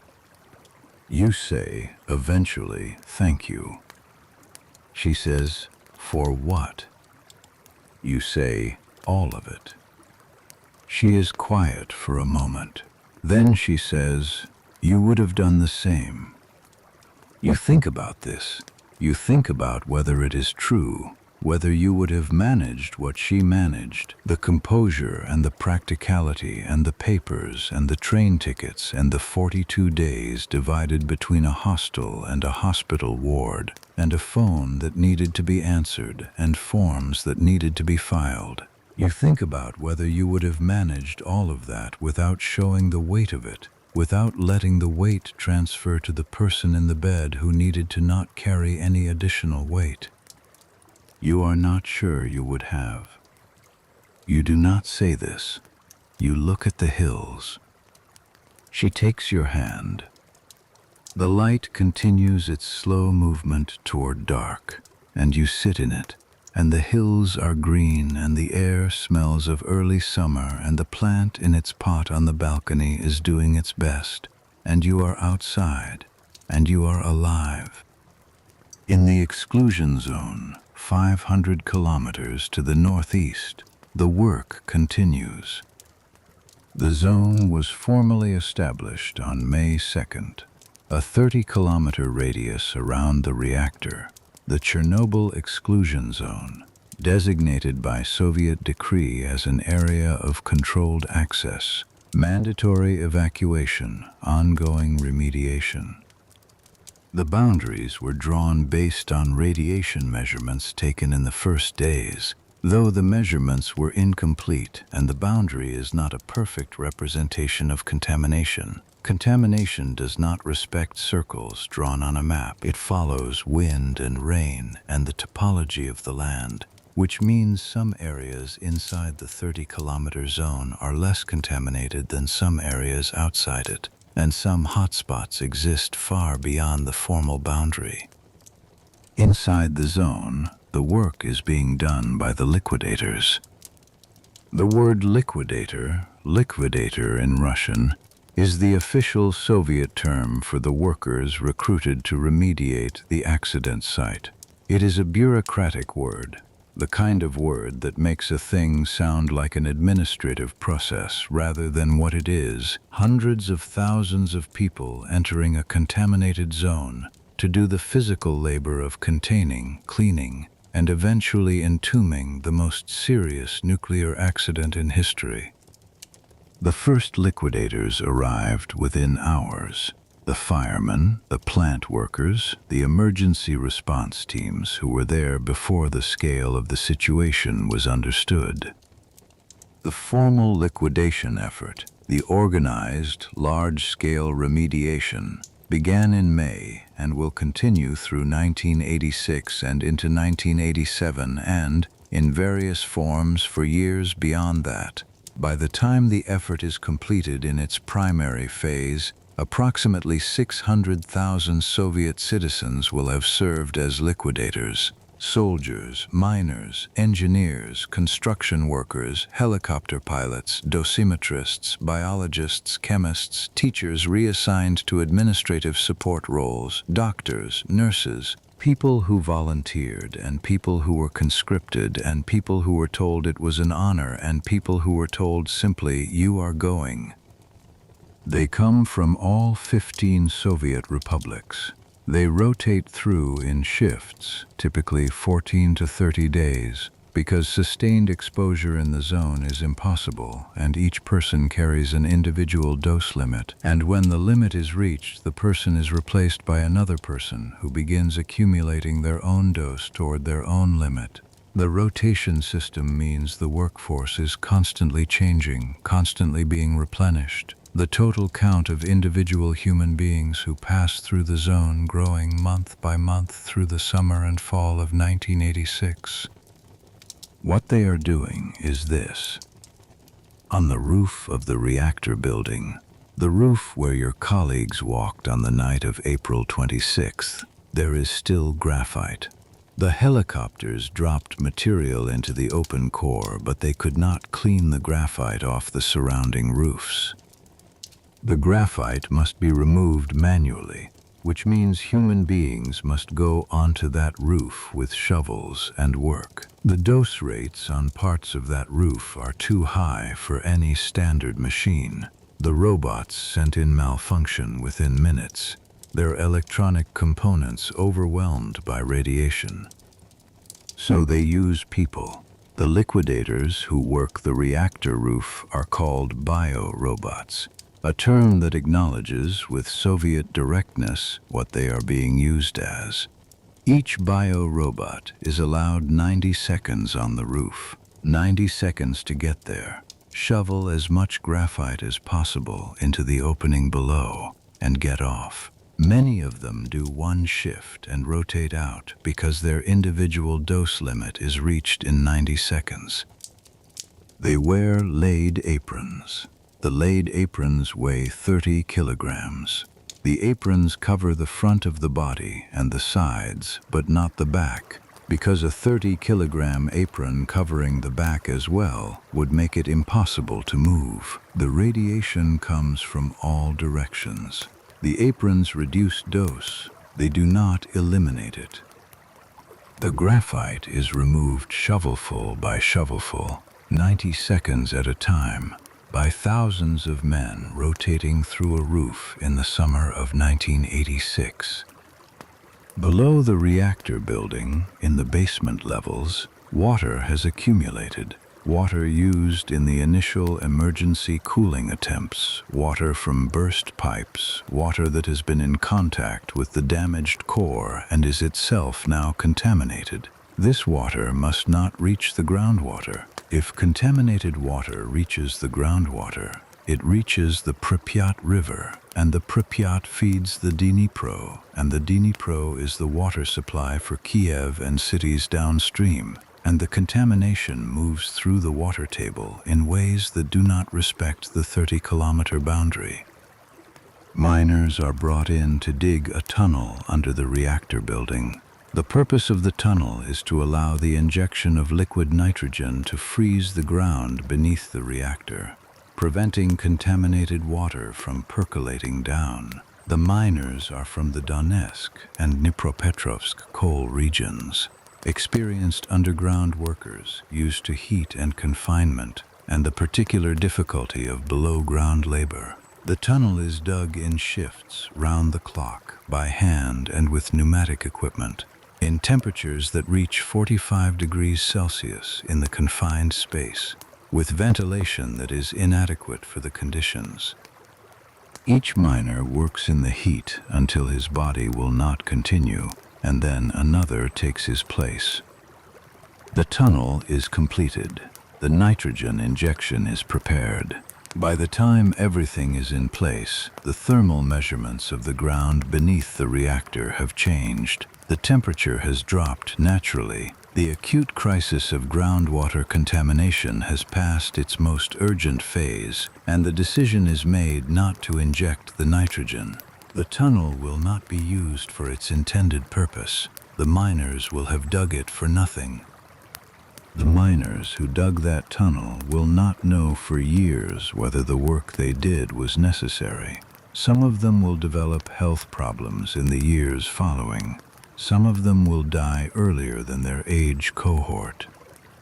The data connecting their exposures to their outcomes will be contested and qualified and studied and restudied and never fully resolved, because the baseline health data for Soviet workers in the 1980s is incomplete, because many diseases can have many causes, because the Soviet state's interest in establishing direct causal links between the accident and worker mortality was limited, and because the workers themselves were scattered across 15 republics after their service and lost to systematic follow-up.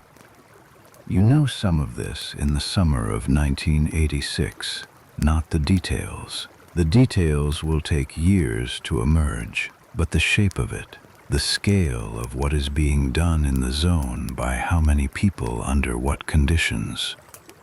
You know it from the fragments that arrive through Lyudmyla's network of information, her sister who is in contact with others from Pripyat, who are in contact with others whose family members are serving in the zone or have already served.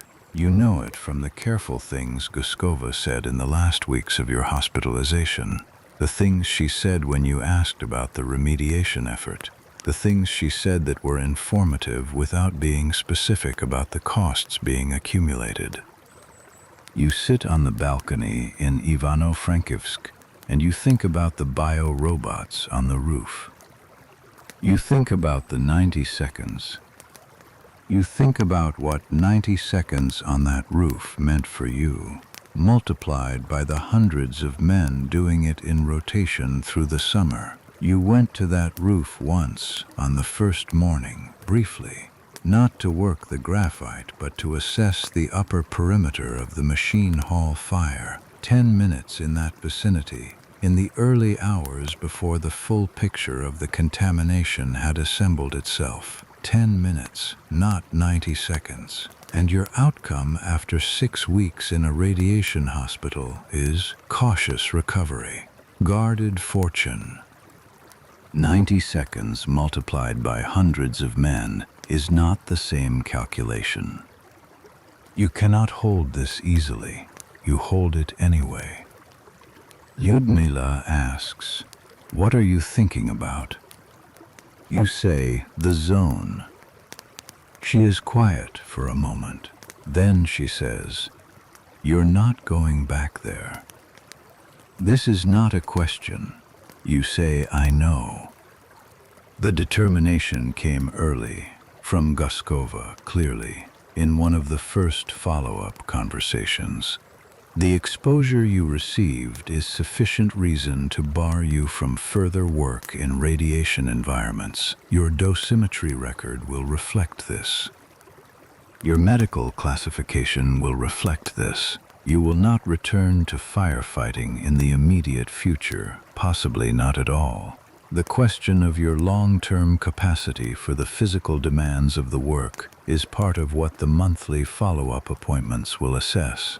You may return to some kind of fire service work eventually in a reduced or administrative capacity, or you may not. The future of your professional life is a question that does not yet have an answer, and you have decided for now to let it sit without forcing it.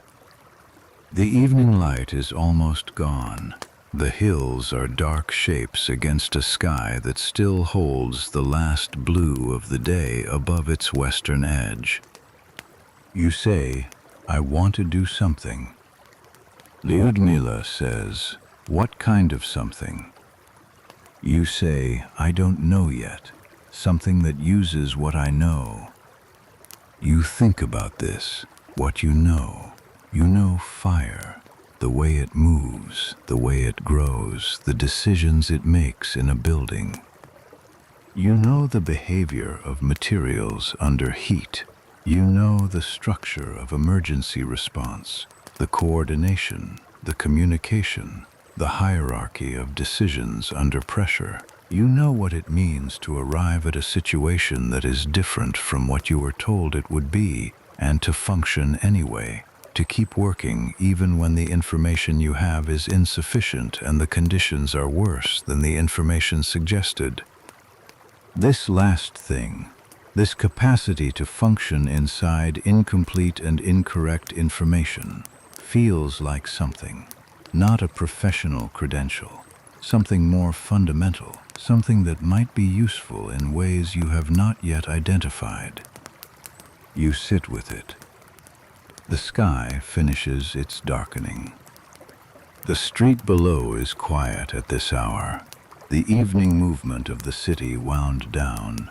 A few figures moving in the lamplight, a window lit across the way, the sound of a television from somewhere in the building, an indistinct voice speaking the evening news.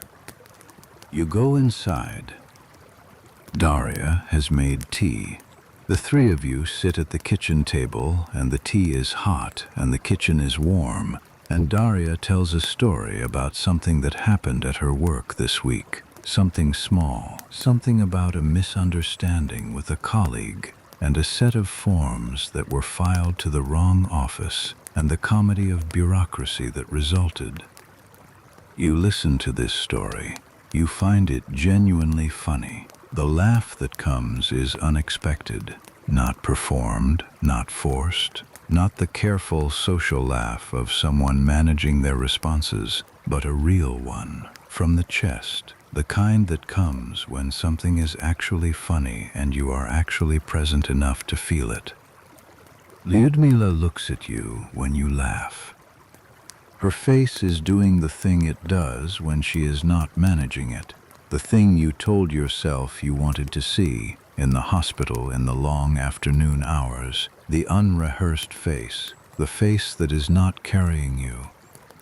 It is a good face. You finish the tea. You thank Daria. You go to the spare room, your room now, the room with the west-facing window and the hills invisible in the dark. You lie down on the clean sheets. The mattress is firmer than the hospital mattress, which is a relief. The pillow is softer. The ceiling is a ceiling you have not mapped, do not know. A ceiling with no crack you have memorized. A new ceiling. You will learn it in time. You close your eyes and you listen to the building's quiet, the sounds a building makes at night when its people are settling, the small adjustments of structure and temperature, the distant television going silent, the last sounds of the city outside folding themselves into the particular piece of a city at midnight that does not know you and does not need to. You are in Ivano-Frankivsk. You are alive. Your bone marrow is working. The hills are to the south and west, and in the morning, if the sky is clear, you will be able to see them from this window. The first rises of the Carpathians, green and patient, present the way mountains are present, indifferent to what has happened, indifferent to what will happen, simply there, in the morning light, waiting for you to look at them. You let yourself go towards sleep. The ceiling above you is new. There is no crack to trace. You sleep. August comes to Ivano-Frankivsk with a different weight than June. June was the weight of arriving, the first weeks of being somewhere that was not a hospital, the recalibration of ordinary life, the slow process of learning what a normal morning feels like when you are not waiting for a blood draw. July was the weight of settling, the follow-up appointments in Kiev, which you traveled to twice on the overnight train, the blood numbers continuing their cautious upward movement, Guskova's voice on the telephone steady and precise and cautiously positive. The weight of figuring out what shape a life takes when the shape it had before is no longer available. August is different. August is the weight of beginning to understand that this is not temporary. Not you. Your recovery is progressing. Your numbers in the July draws have returned to ranges that Guskova calls, with her characteristic precision, acceptably close to normal. She does not say normal, she says acceptably close to. The qualification carries information. You do not press it. What is not temporary is the other thing. The zone, the apartment, the city. The formal announcement, the announcement that does not say what it means but says enough, comes in late summer. The exclusion zone is being made permanent. The 30-kilometer radius will remain restricted indefinitely. Residents who left in April under the understanding of 3 days will be offered permanent resettlement, a new apartment, a relocation allowance, compensation for documented property left in the zone. The paperwork is substantial. The processing time is long. The amounts offered are not adequate. But the option of adequate does not exist in this situation, so the government offers what the government offers, and the residents accept it or dispute it, and either way the apartments in Pripyat remain empty. You and Lyudmyla spend an evening at the kitchen table with the forms. Daria helps. She has a practical relationship with Soviet bureaucracy that comes from years of navigating it as a citizen of a country in which all official interaction is bureaucratic in some form. She knows which forms require which attachments, which office processes which application, which phrase in which box produces which result. She sits with you, and she reads the forms, and she explains, and you fill them out, and Lyudmyla signs where Lyudmyla needs to sign, and you sign where you need to sign. And at the end of the evening, the stack of papers is organized into an envelope that Daria will mail to the correct address in Kiev in the morning. The apartment in Pripyat, Building 7, Lesya Ukrainka Street, 4th floor, is listed on the forms, its square meterage, its year of construction, the furniture itemized as best you can remember. The books, you cannot itemize the books fully because you cannot remember all the titles, so you write approximately 40 books, various. The bookshelf is not listed separately because the bookshelf was boards and cinder blocks and does not appear on any official housing document as a fixture. You put the folder away. You do not talk about the apartment again that evening. There is nothing useful to say about it that has not already been understood without being said. The apartment is gone in the way a thing is gone when you cannot go back to it. Not destroyed, but permanently inaccessible, which produces in the end the same result. What you talk about instead is where. Ivano-Frankivsk has been generous. Daria has been generous, specifically, in the way that specific people are generous when they decide to be and simply continue being so, without making it a subject of conversation. But a spare room with 2 people in it is a spare room with 2 people in it, and the question of a longer-term arrangement requires its own answer.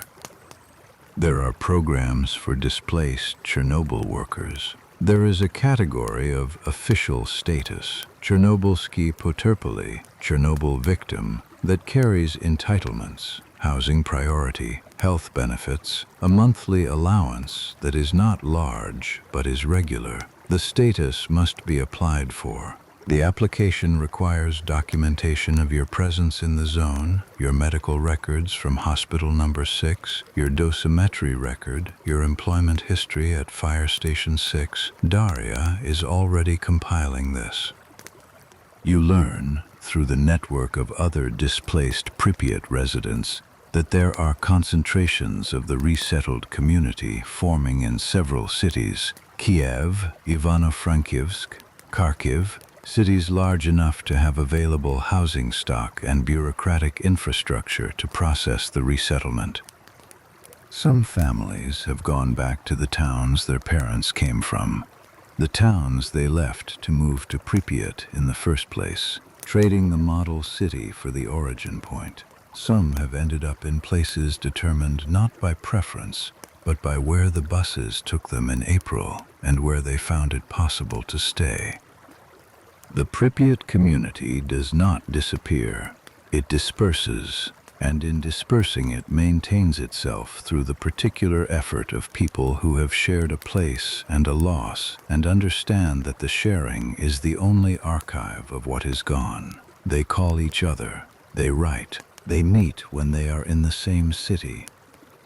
They talk about the city the way all displaced people talk about the place they came from, with the specific detailed love of people who know they will not return, who carry the place inside them because outside them it has been taken away.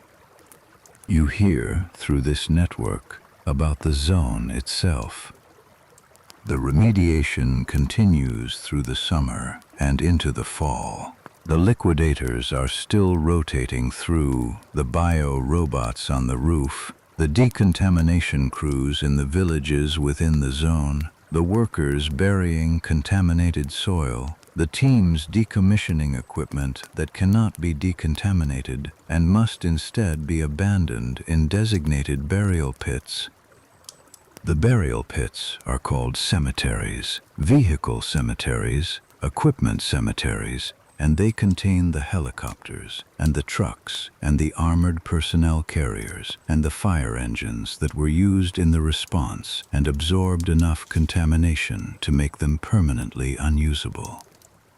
Somewhere in one of those pits is the equipment from Fire Station 6, the trucks that carried you to the plant on the night of April 26th, the hoses, the gear, the particular tools of your profession that you used on that night and that are now buried in a pit in the exclusion zone because they cannot be cleaned. You think about this sometimes. The trucks in the pit, the gear in the pit, the things you touched and used and knew the weight and feel of, buried in the contaminated soil of the zone like artifacts from a previous era. They are artifacts. They are from a previous era, the era of before. The sarcophagus is being built.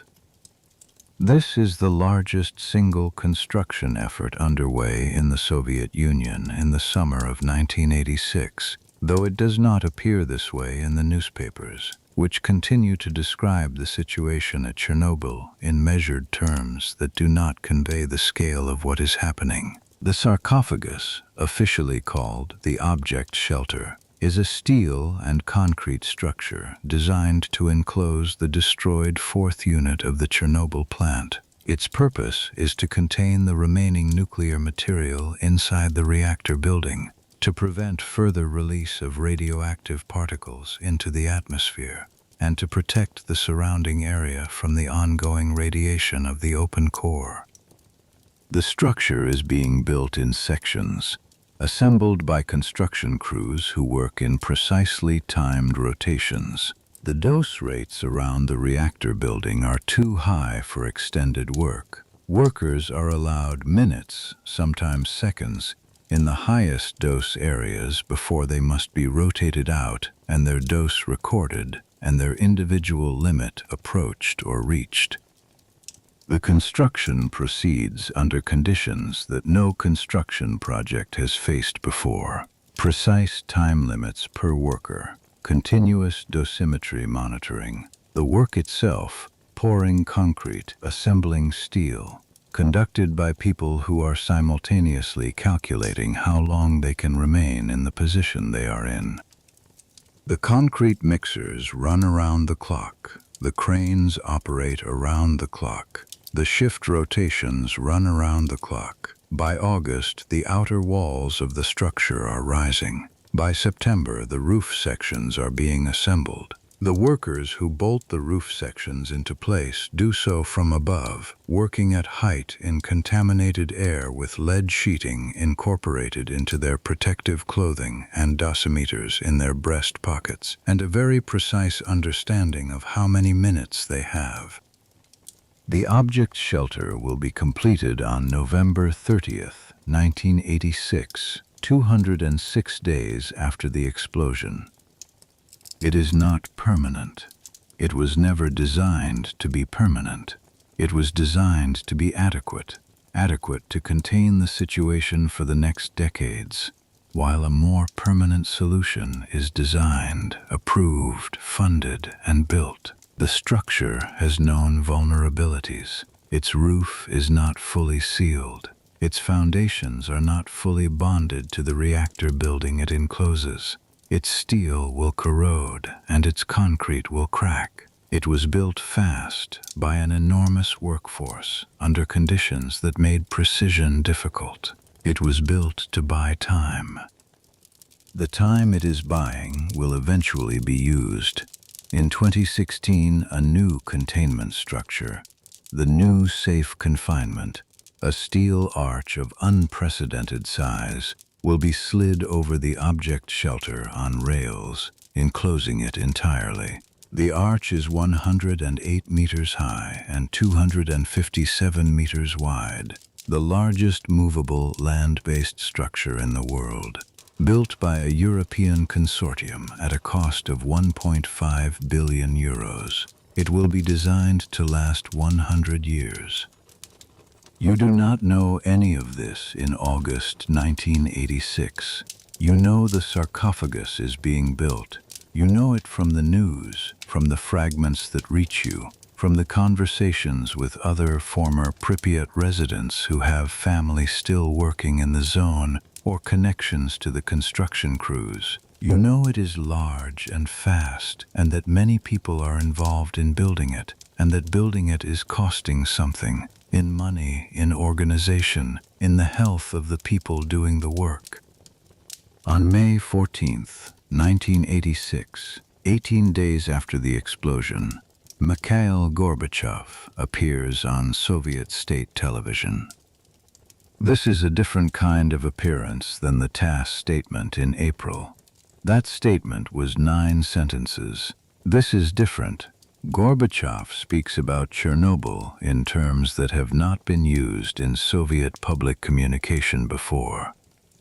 He speaks about the failures, not just the technical failures of the reactor, but the systemic failures of the bureaucratic response, the delays in information, the inadequacy of the initial communication to the public, the management failures that allowed the situation to develop as it did. He uses the word glasnost. He connects the accident to the broader project of reform he has been advancing, the transparency, the openness, the willingness to acknowledge what has gone wrong. This is not what Soviet leaders do. This is not what they have done in living memory about anything. You watch the broadcast at Daria's kitchen table, and you listen to Gorbachev speak, and you feel something that is difficult to name. Not relief exactly, not trust exactly, something closer to the recognition that the language of the official reality and the language of what actually happened are, for the first time, moving in the same direction. Lyudmyla says he's saying it out loud. Daria says he's saying some of it. Both of these are true. What Gorbachev does not say in September 1986 is the full count of the liquidators and their exposures. He does not say the long-term projections for cancer incidence in the affected populations. He does not say the number of villages within the zone that were bulldozed and buried, the contaminated buildings demolished and their rubble entombed in the earth, or the number of residents who were displaced from those villages in addition to Pripyat. He does not say the estimates for how long the exclusion zone will remain restricted. He says enough. He says more than any Soviet leader has said about a disaster of this kind before. But enough and everything are not the same measure. You follow the news through the fall. The news does not come cleanly. It comes the way news comes in a country that controls its news, in pieces, with gaps, with the particular texture of information that has been processed through several layers of official consideration before it reaches you. You learn to read the gaps. You learn that what is not said is often more informative than what is said, that the absence of a number where a number should be is itself a kind of data. You have been doing this since April. By October, you are good at it. What you can piece together, through the gaps and through the network of information that flows between the displaced and the still working and the connected, the liquidator count continues to grow. The figure will eventually reach 600,000, though that figure will not be confirmed publicly for years. And when it is confirmed, it will be accompanied by debate about what exactly is included in the count, who qualifies as a liquidator, which exposures and which dates and which distances from the reactor. The Soviet state has an interest in a smaller number. The reality has an interest in the larger one. The truth lives somewhere in the contested space between official records and the testimony of people who were there. The health consequences for the liquidators are beginning to appear in the data that flows through medical channels. The specialist hospitals, the follow-up clinics that have been established in the major cities, elevated rates of certain conditions, thyroid abnormalities, particularly in people who were in the zone in the early days before the iodine tablets were widely distributed, when the plume was dispersing radioactive iodine into the air and water and vegetation and the thyroids of everyone who breathed and ate and drank in the affected area. The thyroid concentrates iodine. If the iodine is radioactive, the thyroid concentrates radioactive iodine, and the localized dose to the gland from within is significant. The consequence over time is thyroid cancer, a cancer that is otherwise rare, that occurs in the Chernobyl-affected populations at rates that are not yet fully characterized but are clearly elevated. Children are the most vulnerable. Their thyroids are more active, their growth more dependent on thyroid hormone. Their exposure in the critical first days, when the contamination was highest and the protective measures were fewest, more concentrated because children are shorter, closer to the ground, more likely to play outdoors, less likely to understand or follow instructions to stay inside. The children of Pripyat played outside on the morning of April 26th. The school day began at its usual time. The mothers and fathers of Pripyat sent their children to school that morning because no one told them not to. The contaminated air was invisible, and the contaminated ground was invisible, and the contaminated food, the locally produced milk, the vegetables from the gardens, the bread from the bakeries using locally stored grain, was invisible, and the children moved through it, and their thyroids processed the iodine in it, and the dose accumulated in the gland in the way doses accumulate, silently and without sensation. The thyroid cancer rates in the children of the Chernobyl region will begin appearing in the data by the early 1990s. By 1993, the connection will be clear enough that international health bodies will formally establish it.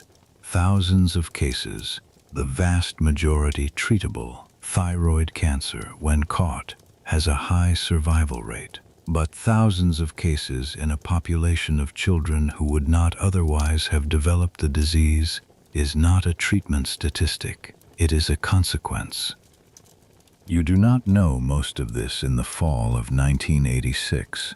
The data does not exist yet in the form that makes these conclusions clear, but the outline of the concern is present in the specialist conversations, in the careful language of the doctors, in the monitoring programs being established for the children of the affected areas.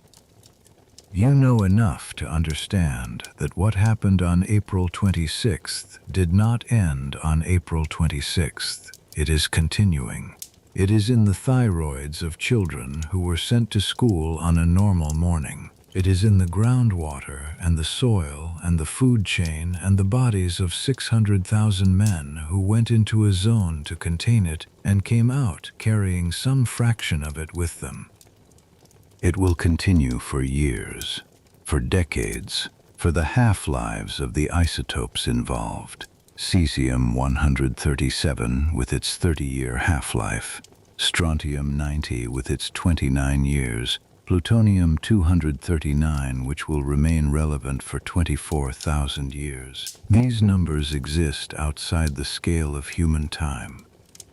They exist in a different register altogether, the register of geological process, the register of materials that are simply going to be what they are for periods that dwarf the lifespans of everyone involved in this situation, and their children, and their children's children, and many generations beyond. This is what a nuclear accident means when you follow it to its full length. It means time. It means consequences that extend past the capacity of any individual human being to witness or experience. It means the event is over, but the effect is ongoing and will be ongoing past any point at which the people who caused it or responded to it or survived it will be present to observe. You sit with this on an October evening in Ivano-Frankivsk, the hills invisible in the dark, the apartment quiet, Lyudmyla reading at the table. You sit with it and you let it be what it is. The follow-up appointment in Kiev in October produces numbers that Guskova on the telephone describes as good. Not guarded recovery, good. Your white cell count is within the normal range. Your lymphocyte count is within the normal range. Your platelet count is within the normal range. The readings are the readings of a person who has recovered from a significant injury to a functional state, which is what you are. The injury is not absent. The exposure happened and the data reflects that it happened, and the long-term monitoring will continue, because the long-term effects of the dose you received are not fully characterized and will not be for years, but the immediate crisis is resolved. The immediate outcome is you. Guskova says, "You are doing well." She says it in the precise way she says things, and you hear the precision, and you accept it, and you say, "Thank you."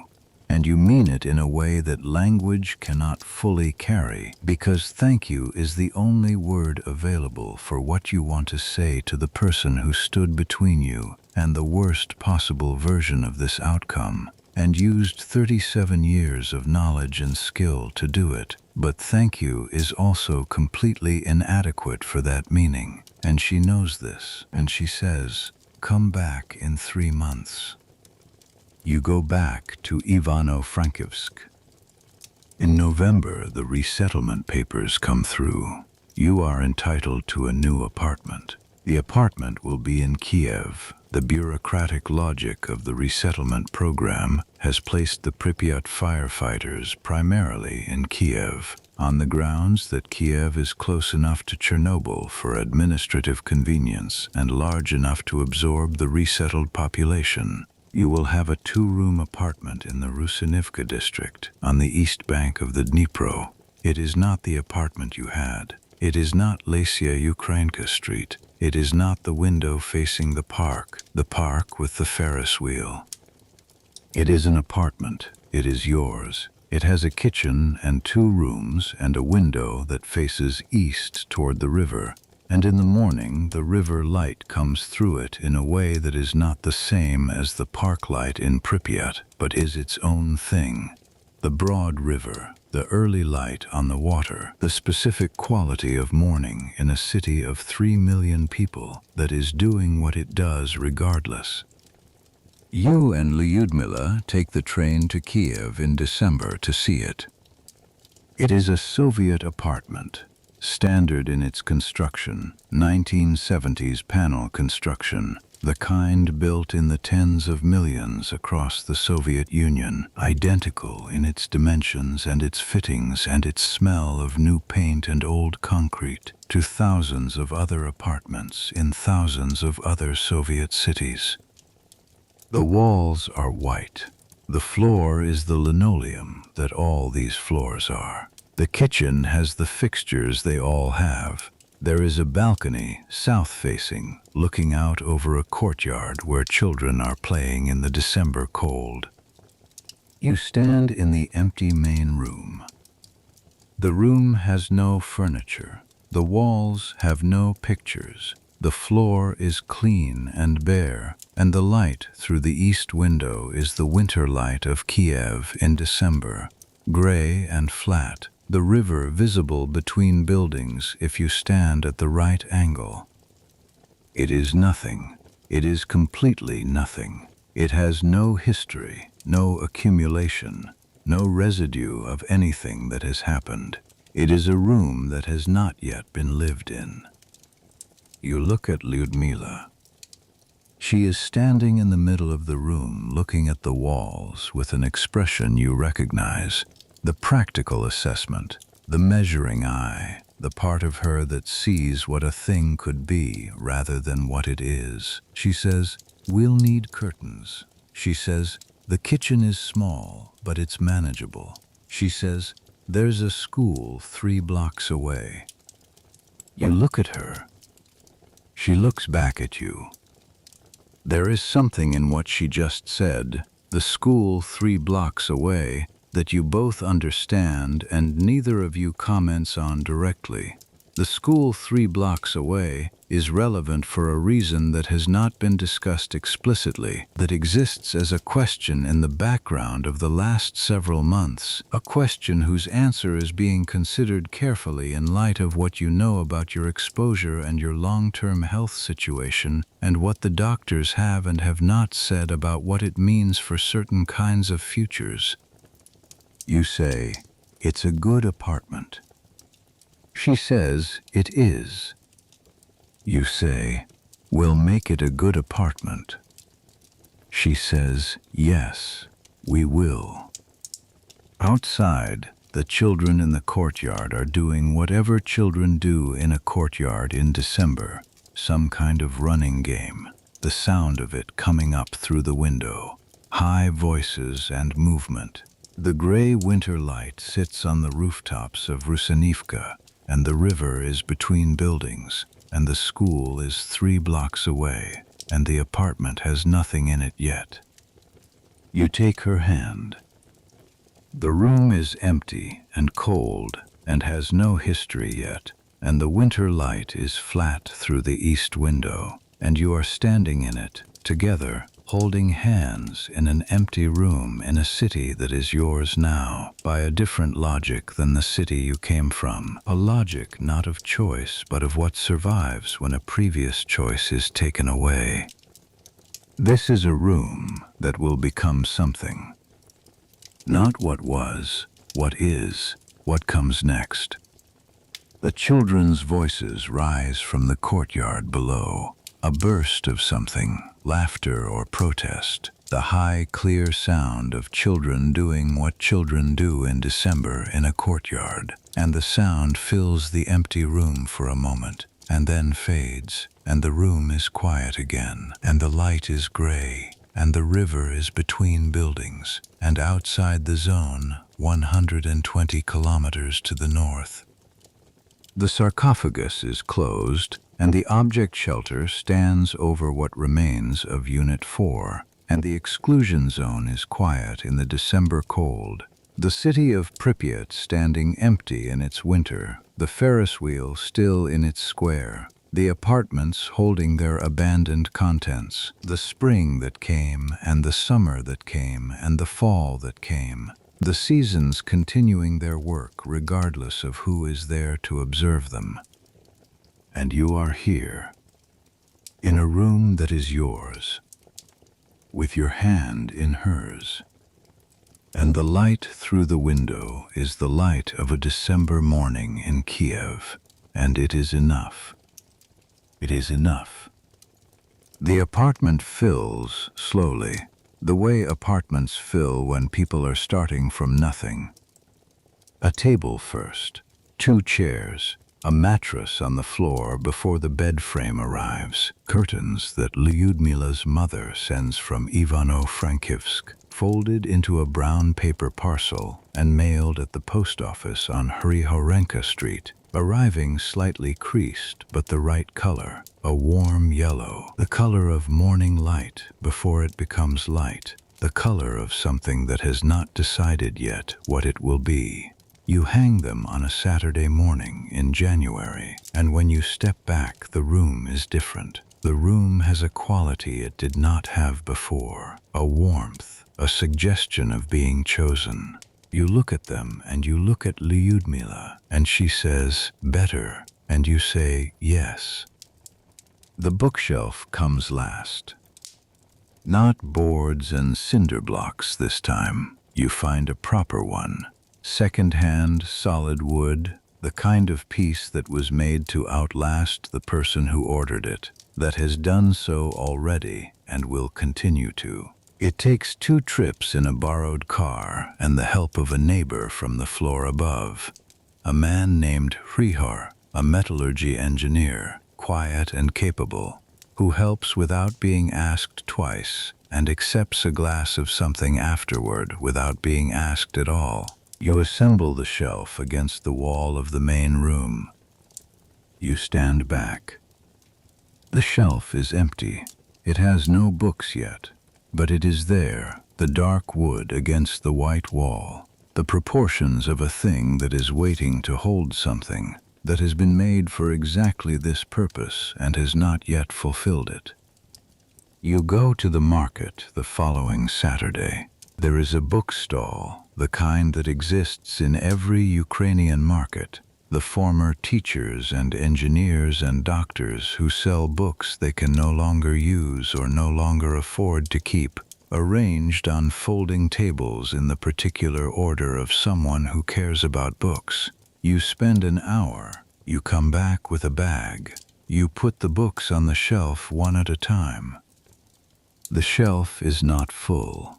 It will not be full for a while, but it is not empty anymore. The apartment is beginning. Kiev in winter is a serious city, not cold the way Moscow is cold, but cold enough. The wind off the Dnipro cutting through the coats of the people crossing the bridges, the river itself wide and gray and moving between its banks with the heavy authority of a river that has been moving through this particular valley for 10,000 years and intends to continue. You walk to the river on Sunday mornings. You do not have a destination. You walk along the embankment, and you watch the water, and you breathe the winter air, and your body, which spent 6 weeks in a hospital room breathing recirculated air, and the months after that inside the careful management of recovery, your body is grateful for the cold and the space and the movement. Your legs are strong. They were always strong. The work made them strong. Years of climbing and carrying and moving through buildings under load, and they have held their strength through the months of reduced activity. You walk fast. You cover ground.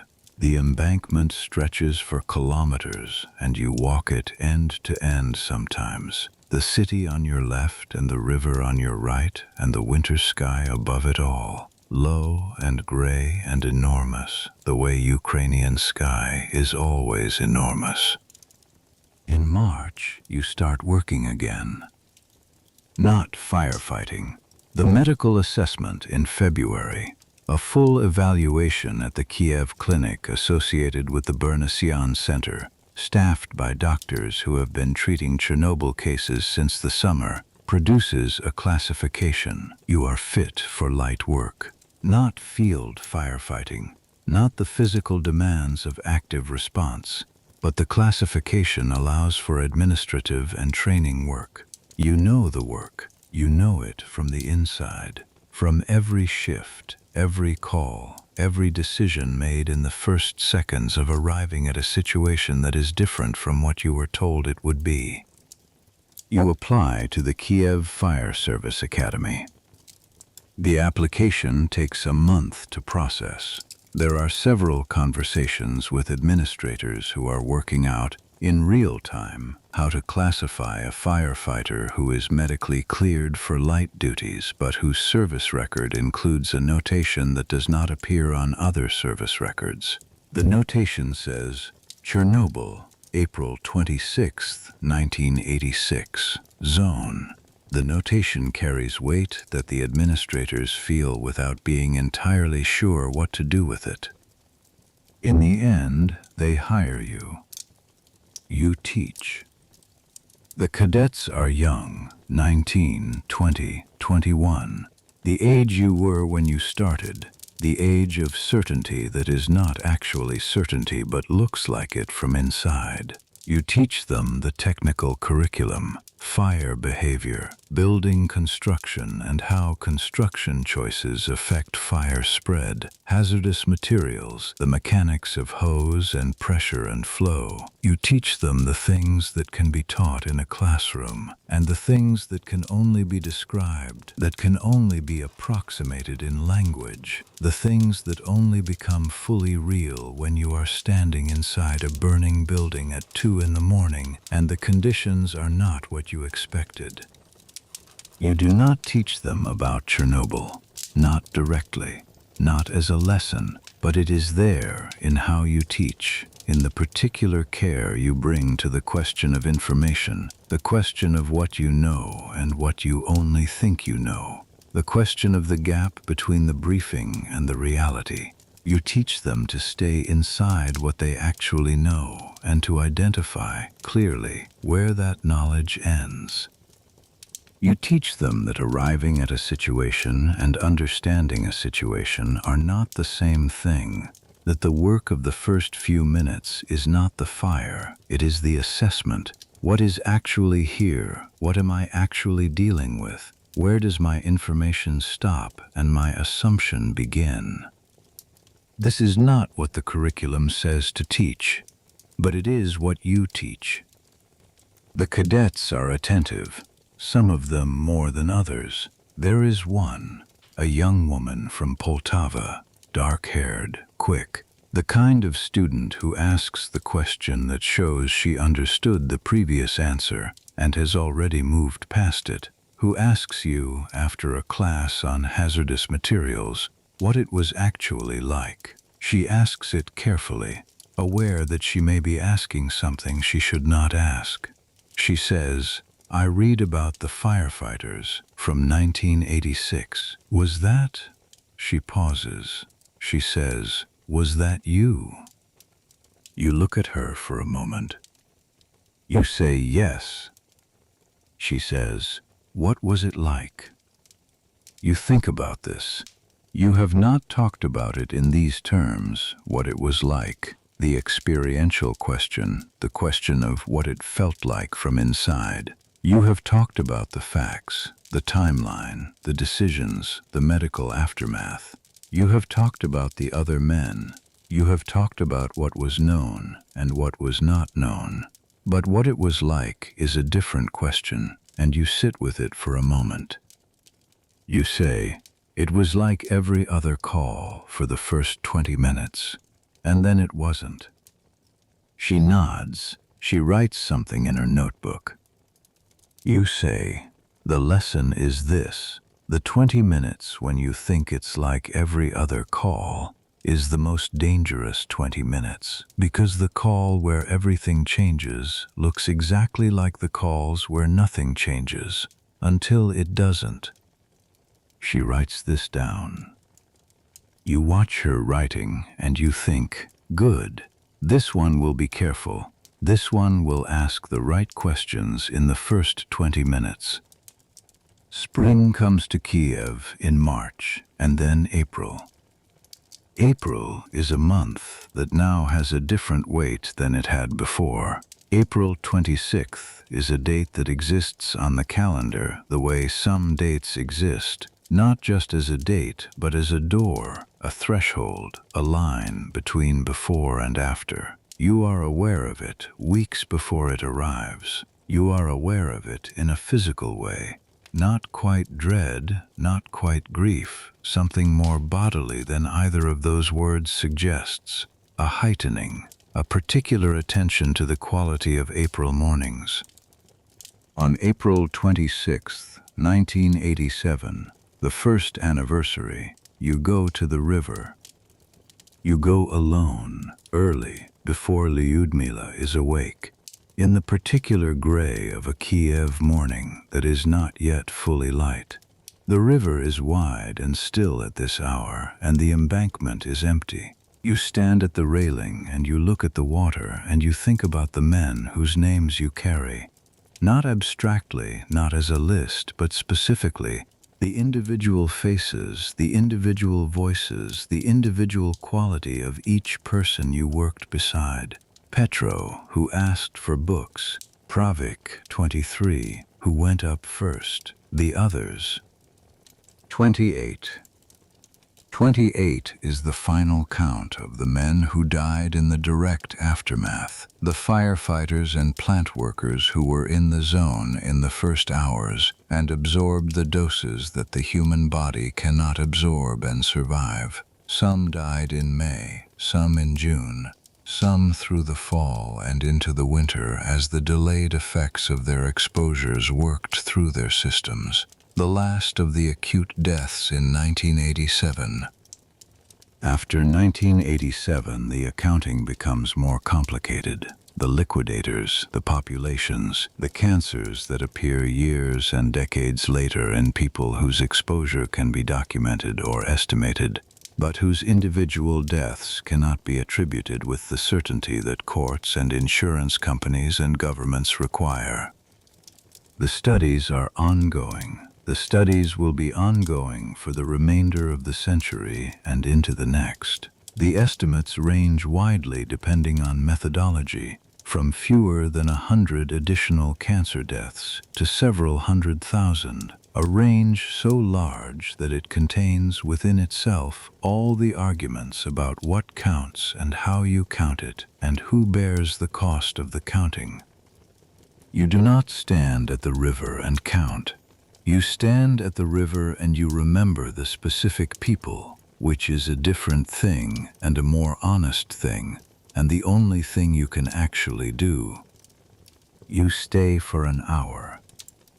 Then you go home and you make coffee, and when Lyudmyla wakes up, you are sitting at the kitchen table, and the coffee is made, and the window is facing east toward the river, and the morning light is coming through the curtains. The yellow curtains, the curtains that her mother sent. And she comes to the table and she sits down and you pour her coffee and you sit together in the morning light, and neither of you says what day it is because neither of you needs to say it. You already know. The years move. They move in the way years move when they are being lived rather than remembered. Not in a sequence of events, but in a texture, a daily fabric, the accumulation of ordinary things. The cadets rotate through. You teach the same curriculum, and each year the cadets are the same age and you are not. And the gap between your age and their age grows the way gaps grow, quietly and irreversibly. The blood draws continue.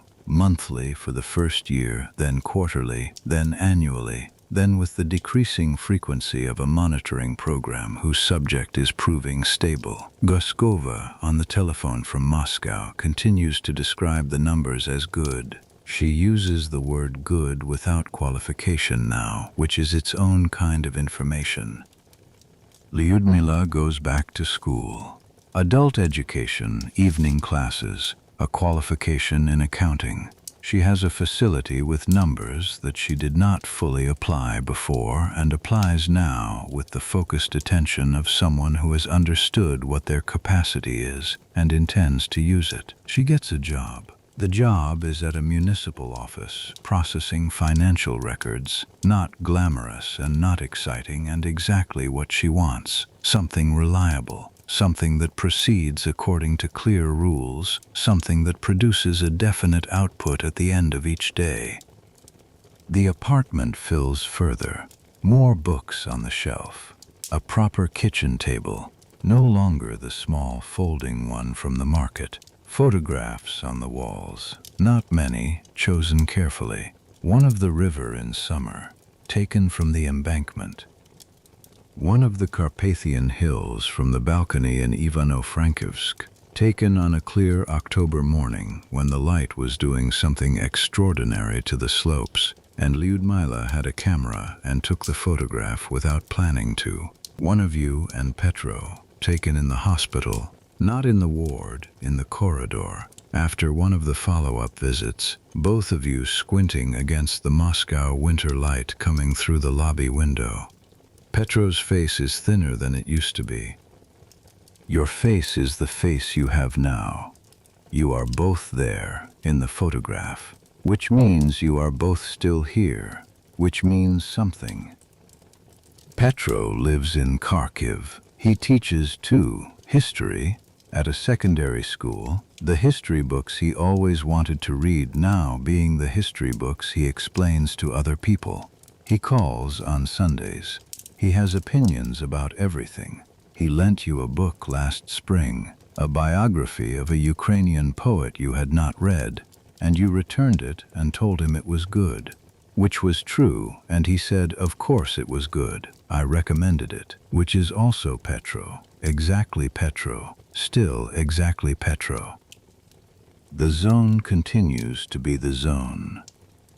This is what you learn in the years that follow, that the zone does not resolve. It does not become something that was. It continues to be something that is. The exclusion zone around Chernobyl remains restricted. The 30-kilometer boundary is maintained. Checkpoints at the access roads. Guards who check the papers of the scientists and workers and officials who enter on official business. The liquidation work continues in reduced form. The maintenance of the sarcophagus, the monitoring of the contamination levels, the ongoing management of a site that is not cleaned up, because cleanup, in the usual sense, is not possible. You cannot remove radioactive isotopes from soil and water and living organisms the way you remove debris after an ordinary industrial accident. You manage, you monitor, you contain. The sarcophagus develops cracks. This is reported in the specialist literature, in the monitoring reports, in the conversations that reach you through the network of people who still pay attention. The object shelter, built in 206 days, under conditions that made precision difficult, is not sealed. It was never fully sealed. Water enters through the roof. The radioactive dust inside moves with the water. The structural steel corrodes. By the mid-1990s, the sarcophagus that was built to contain the situation has itself become a situation requiring containment. The new safe confinement, the enormous steel arch, the 108-meter-high structure that will slide over the object shelter on rails and enclose it entirely, will begin construction in 2006 and be completed in 2016. It will cost 1.5 billion euros, paid by a consortium of European countries and international organizations, because the cost of the accident has long since exceeded what any single country could manage, and because what happens at Chernobyl concerns everyone who lives downwind, which is everyone, because there is no place on Earth that is not downwind of somewhere. You will live to see the new safe confinement installed. You will watch the footage on television, the enormous silver arch moving on its rails over the ruins, sliding into place with the precision that the original construction could not achieve, the old sarcophagus disappearing inside the new structure, the problem enclosed inside a larger solution to the problem. You will watch it, and you will feel something that you cannot precisely name. Not satisfaction, not closure. Both of those words are wrong. Something more like acknowledgement. The acknowledgement that the thing happened, and the response to the thing is still happening, and will continue to happen past any point at which you will be present to observe it.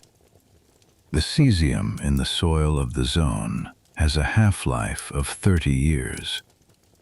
Half-life means, after 30 years, half of the cesium-137 released in the explosion will have decayed into a stable, non-radioactive form. The other half will still be cesium-137. After another 30 years, half of that remaining half will have decayed. The mathematical structure of radioactive decay means the cesium never reaches zero. It approaches zero asymptotically, halving and halving, the amount becoming smaller and smaller but never becoming nothing. For practical purposes, the zone will remain contaminated for the better part of a century.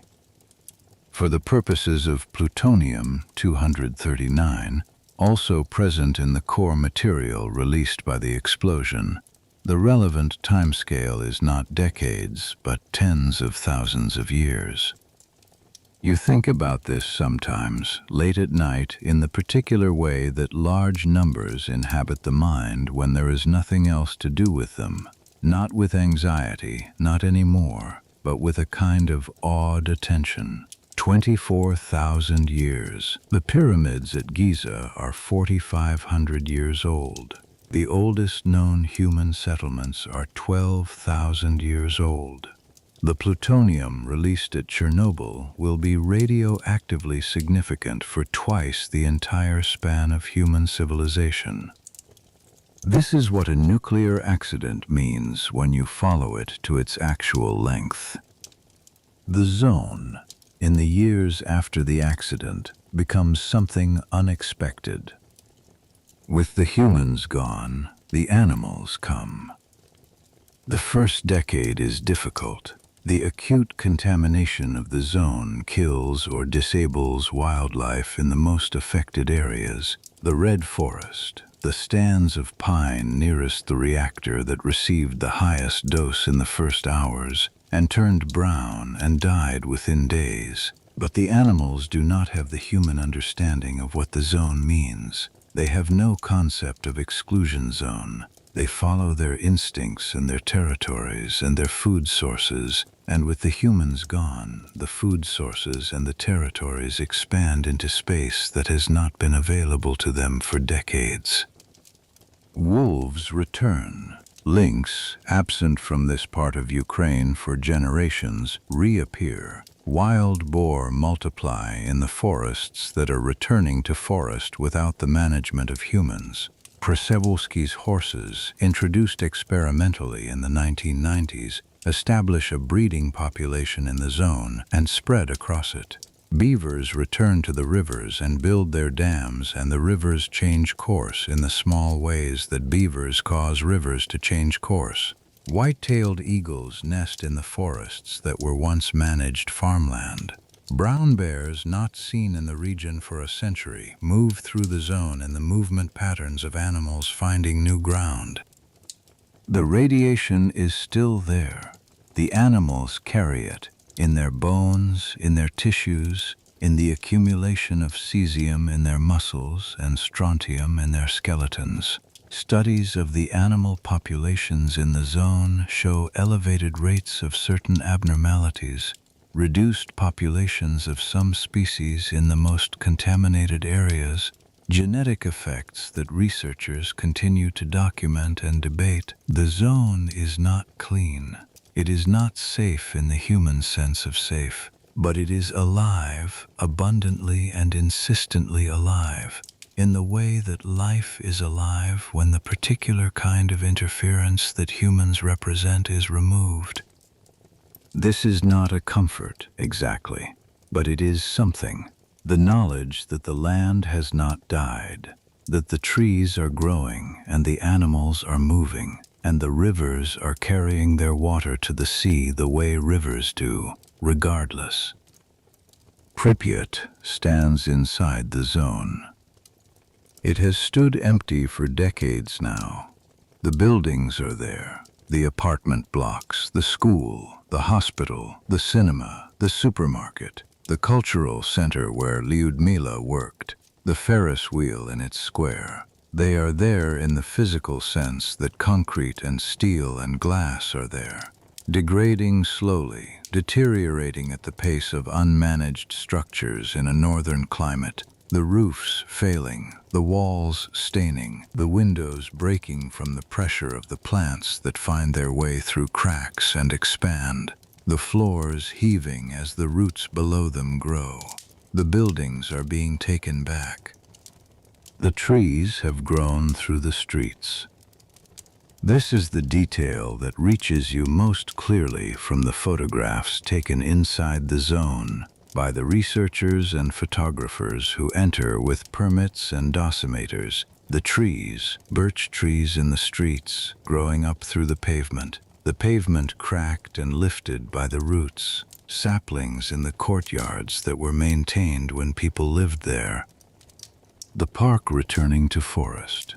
The forest reclaiming the edges of what was the city. In another generation, it will not look like a city that has been abandoned. It will look like a forest in which some large concrete objects happen to be standing.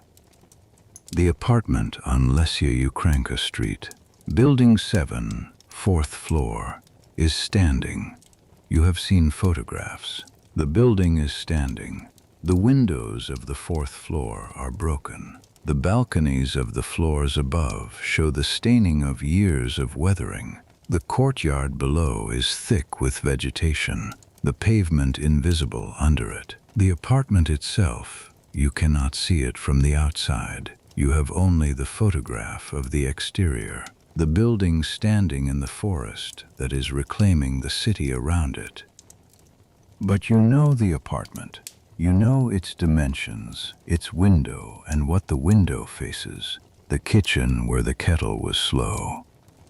You know the bookshelf that is no longer there because the bookshelf was boards and cinder blocks, and the boards and cinder blocks were left when you left, and the boards will have rotted now, and the cinder blocks will still be there. Cinder blocks last longer than almost anything. They will be there in the apartment on Lesya Ukranka Street, on the floor of the room that was your room, with the forest growing up around them and the window broken and the light coming in through the broken glass. You know the blue cover that Lyudmyla's mother made, edged in white. You do not know what happened to it. You did not take it. You did not take anything. You went to work at midnight, and you did not go home. Whether it is still on the bed, whether the bed is still standing, whether the cover has survived 30 years of damp and cold and the particular chemistry of an abandoned room, you do not know. You do not need to know. It is enough to know that it was there, that it was blue and warm and made by someone who cared about the person who would sleep under it. That is something. That is a real thing. The things that were real do not stop being real because they are gone. They go on being what they were, in the memory of the people who knew them, in the evidence they left in the people who were shaped by them, in the particular quality of attention that develops in people who have understood what it means to lose something and have decided, in response, to pay closer attention to what they have. Lyudmyla is in the next room. You can hear her, the small sounds of an evening, someone moving in a familiar space, the sounds that mean ordinary life is occurring in the ordinary way of ordinary lives. The kettle, a drawer opening, a chair, the particular sound of the apartment settling into its evening configuration, the sounds you have learned over years the way you learned the sounds of the Pripyat apartment, which you had for 3 months, which is a short time, which is enough. The river is visible through the east window if you stand at the right angle. The river has been there for 10,000 years. It will be there for 10,000 more. You are going to sleep now. The room is quiet, and the river is there, and the lamp on the table is casting the amber light that lamps cast, the particular warm light of late evening, and the bookshelf on the wall is full now. The books you have accumulated over the years, standing in their rows, the Petro biography and the Shevchenko, and the collection of short stories that Lyudmyla bought at the kiosk near the Moscow hostel, still there, the spine worn now from being read more than once. The yellow curtains hold the dark outside. The room is warm. You have been alive for a long time, since April 26, 1986. You have been alive long enough to see the sarcophagus and the new containment, and the wolves returning to the zone, and the trees growing in the streets of Pripyat, and the cadets becoming firefighters, and Petro still asking for books in Kharkiv on Sunday afternoons. You have been alive long enough to understand that being alive is not the neutral condition it presents itself as when you have it continuously. It is something, it is a specific and unrepeatable thing. It is the thing the 28 men who came with you to the plant on the morning of April 26th did not get to continue accumulating. You accumulate it on their behalf. This is not said. It does not need to be said. It is simply the understanding that came gradually in the years after the ward and the hospital and the train south and the balcony in Ivano-Frankivsk and the empty room in Kiev that became the room you live in now. The understanding that being here is not incidental, that it requires something. Not guilt, not that road leads nowhere useful and you have chosen not to walk it, but attention, presence, the deliberate inhabiting of the days, which is the only thing available to you, and which is enough. It is enough. The lamp is warm. The river is there. Lyudmyla is in the next room. The curtains hold the dark. And the zone is quiet tonight, the way the zone is always quiet now. The Ferris wheel still in its square in the forest that was Pripyat, the reactor beneath its silver arch, the cesium in the soil doing its slow half-life mathematics toward a zero it will never fully reach, the wolves moving through the dark between the trees, the stars above the exclusion zone, the same stars above the river, the same stars above this room, above every room in every city where the people who were there that night are sleeping or not sleeping, remembering or not remembering, carrying or setting down the weight of a morning in April that is now a long time ago and is also always exactly as close as the last time you thought of it. You close your eyes. The night does its work. The river moves. The curtains hold the light until morning comes.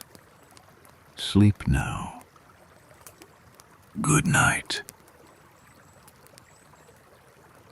If you found this story worth your time, a subscribe to Quiet History at Bedtime means everything. It's what allows this channel to keep making stories like this one. A like, a comment, or a notification bell helps more than you know. Sleep well, and we'll see you for the next one.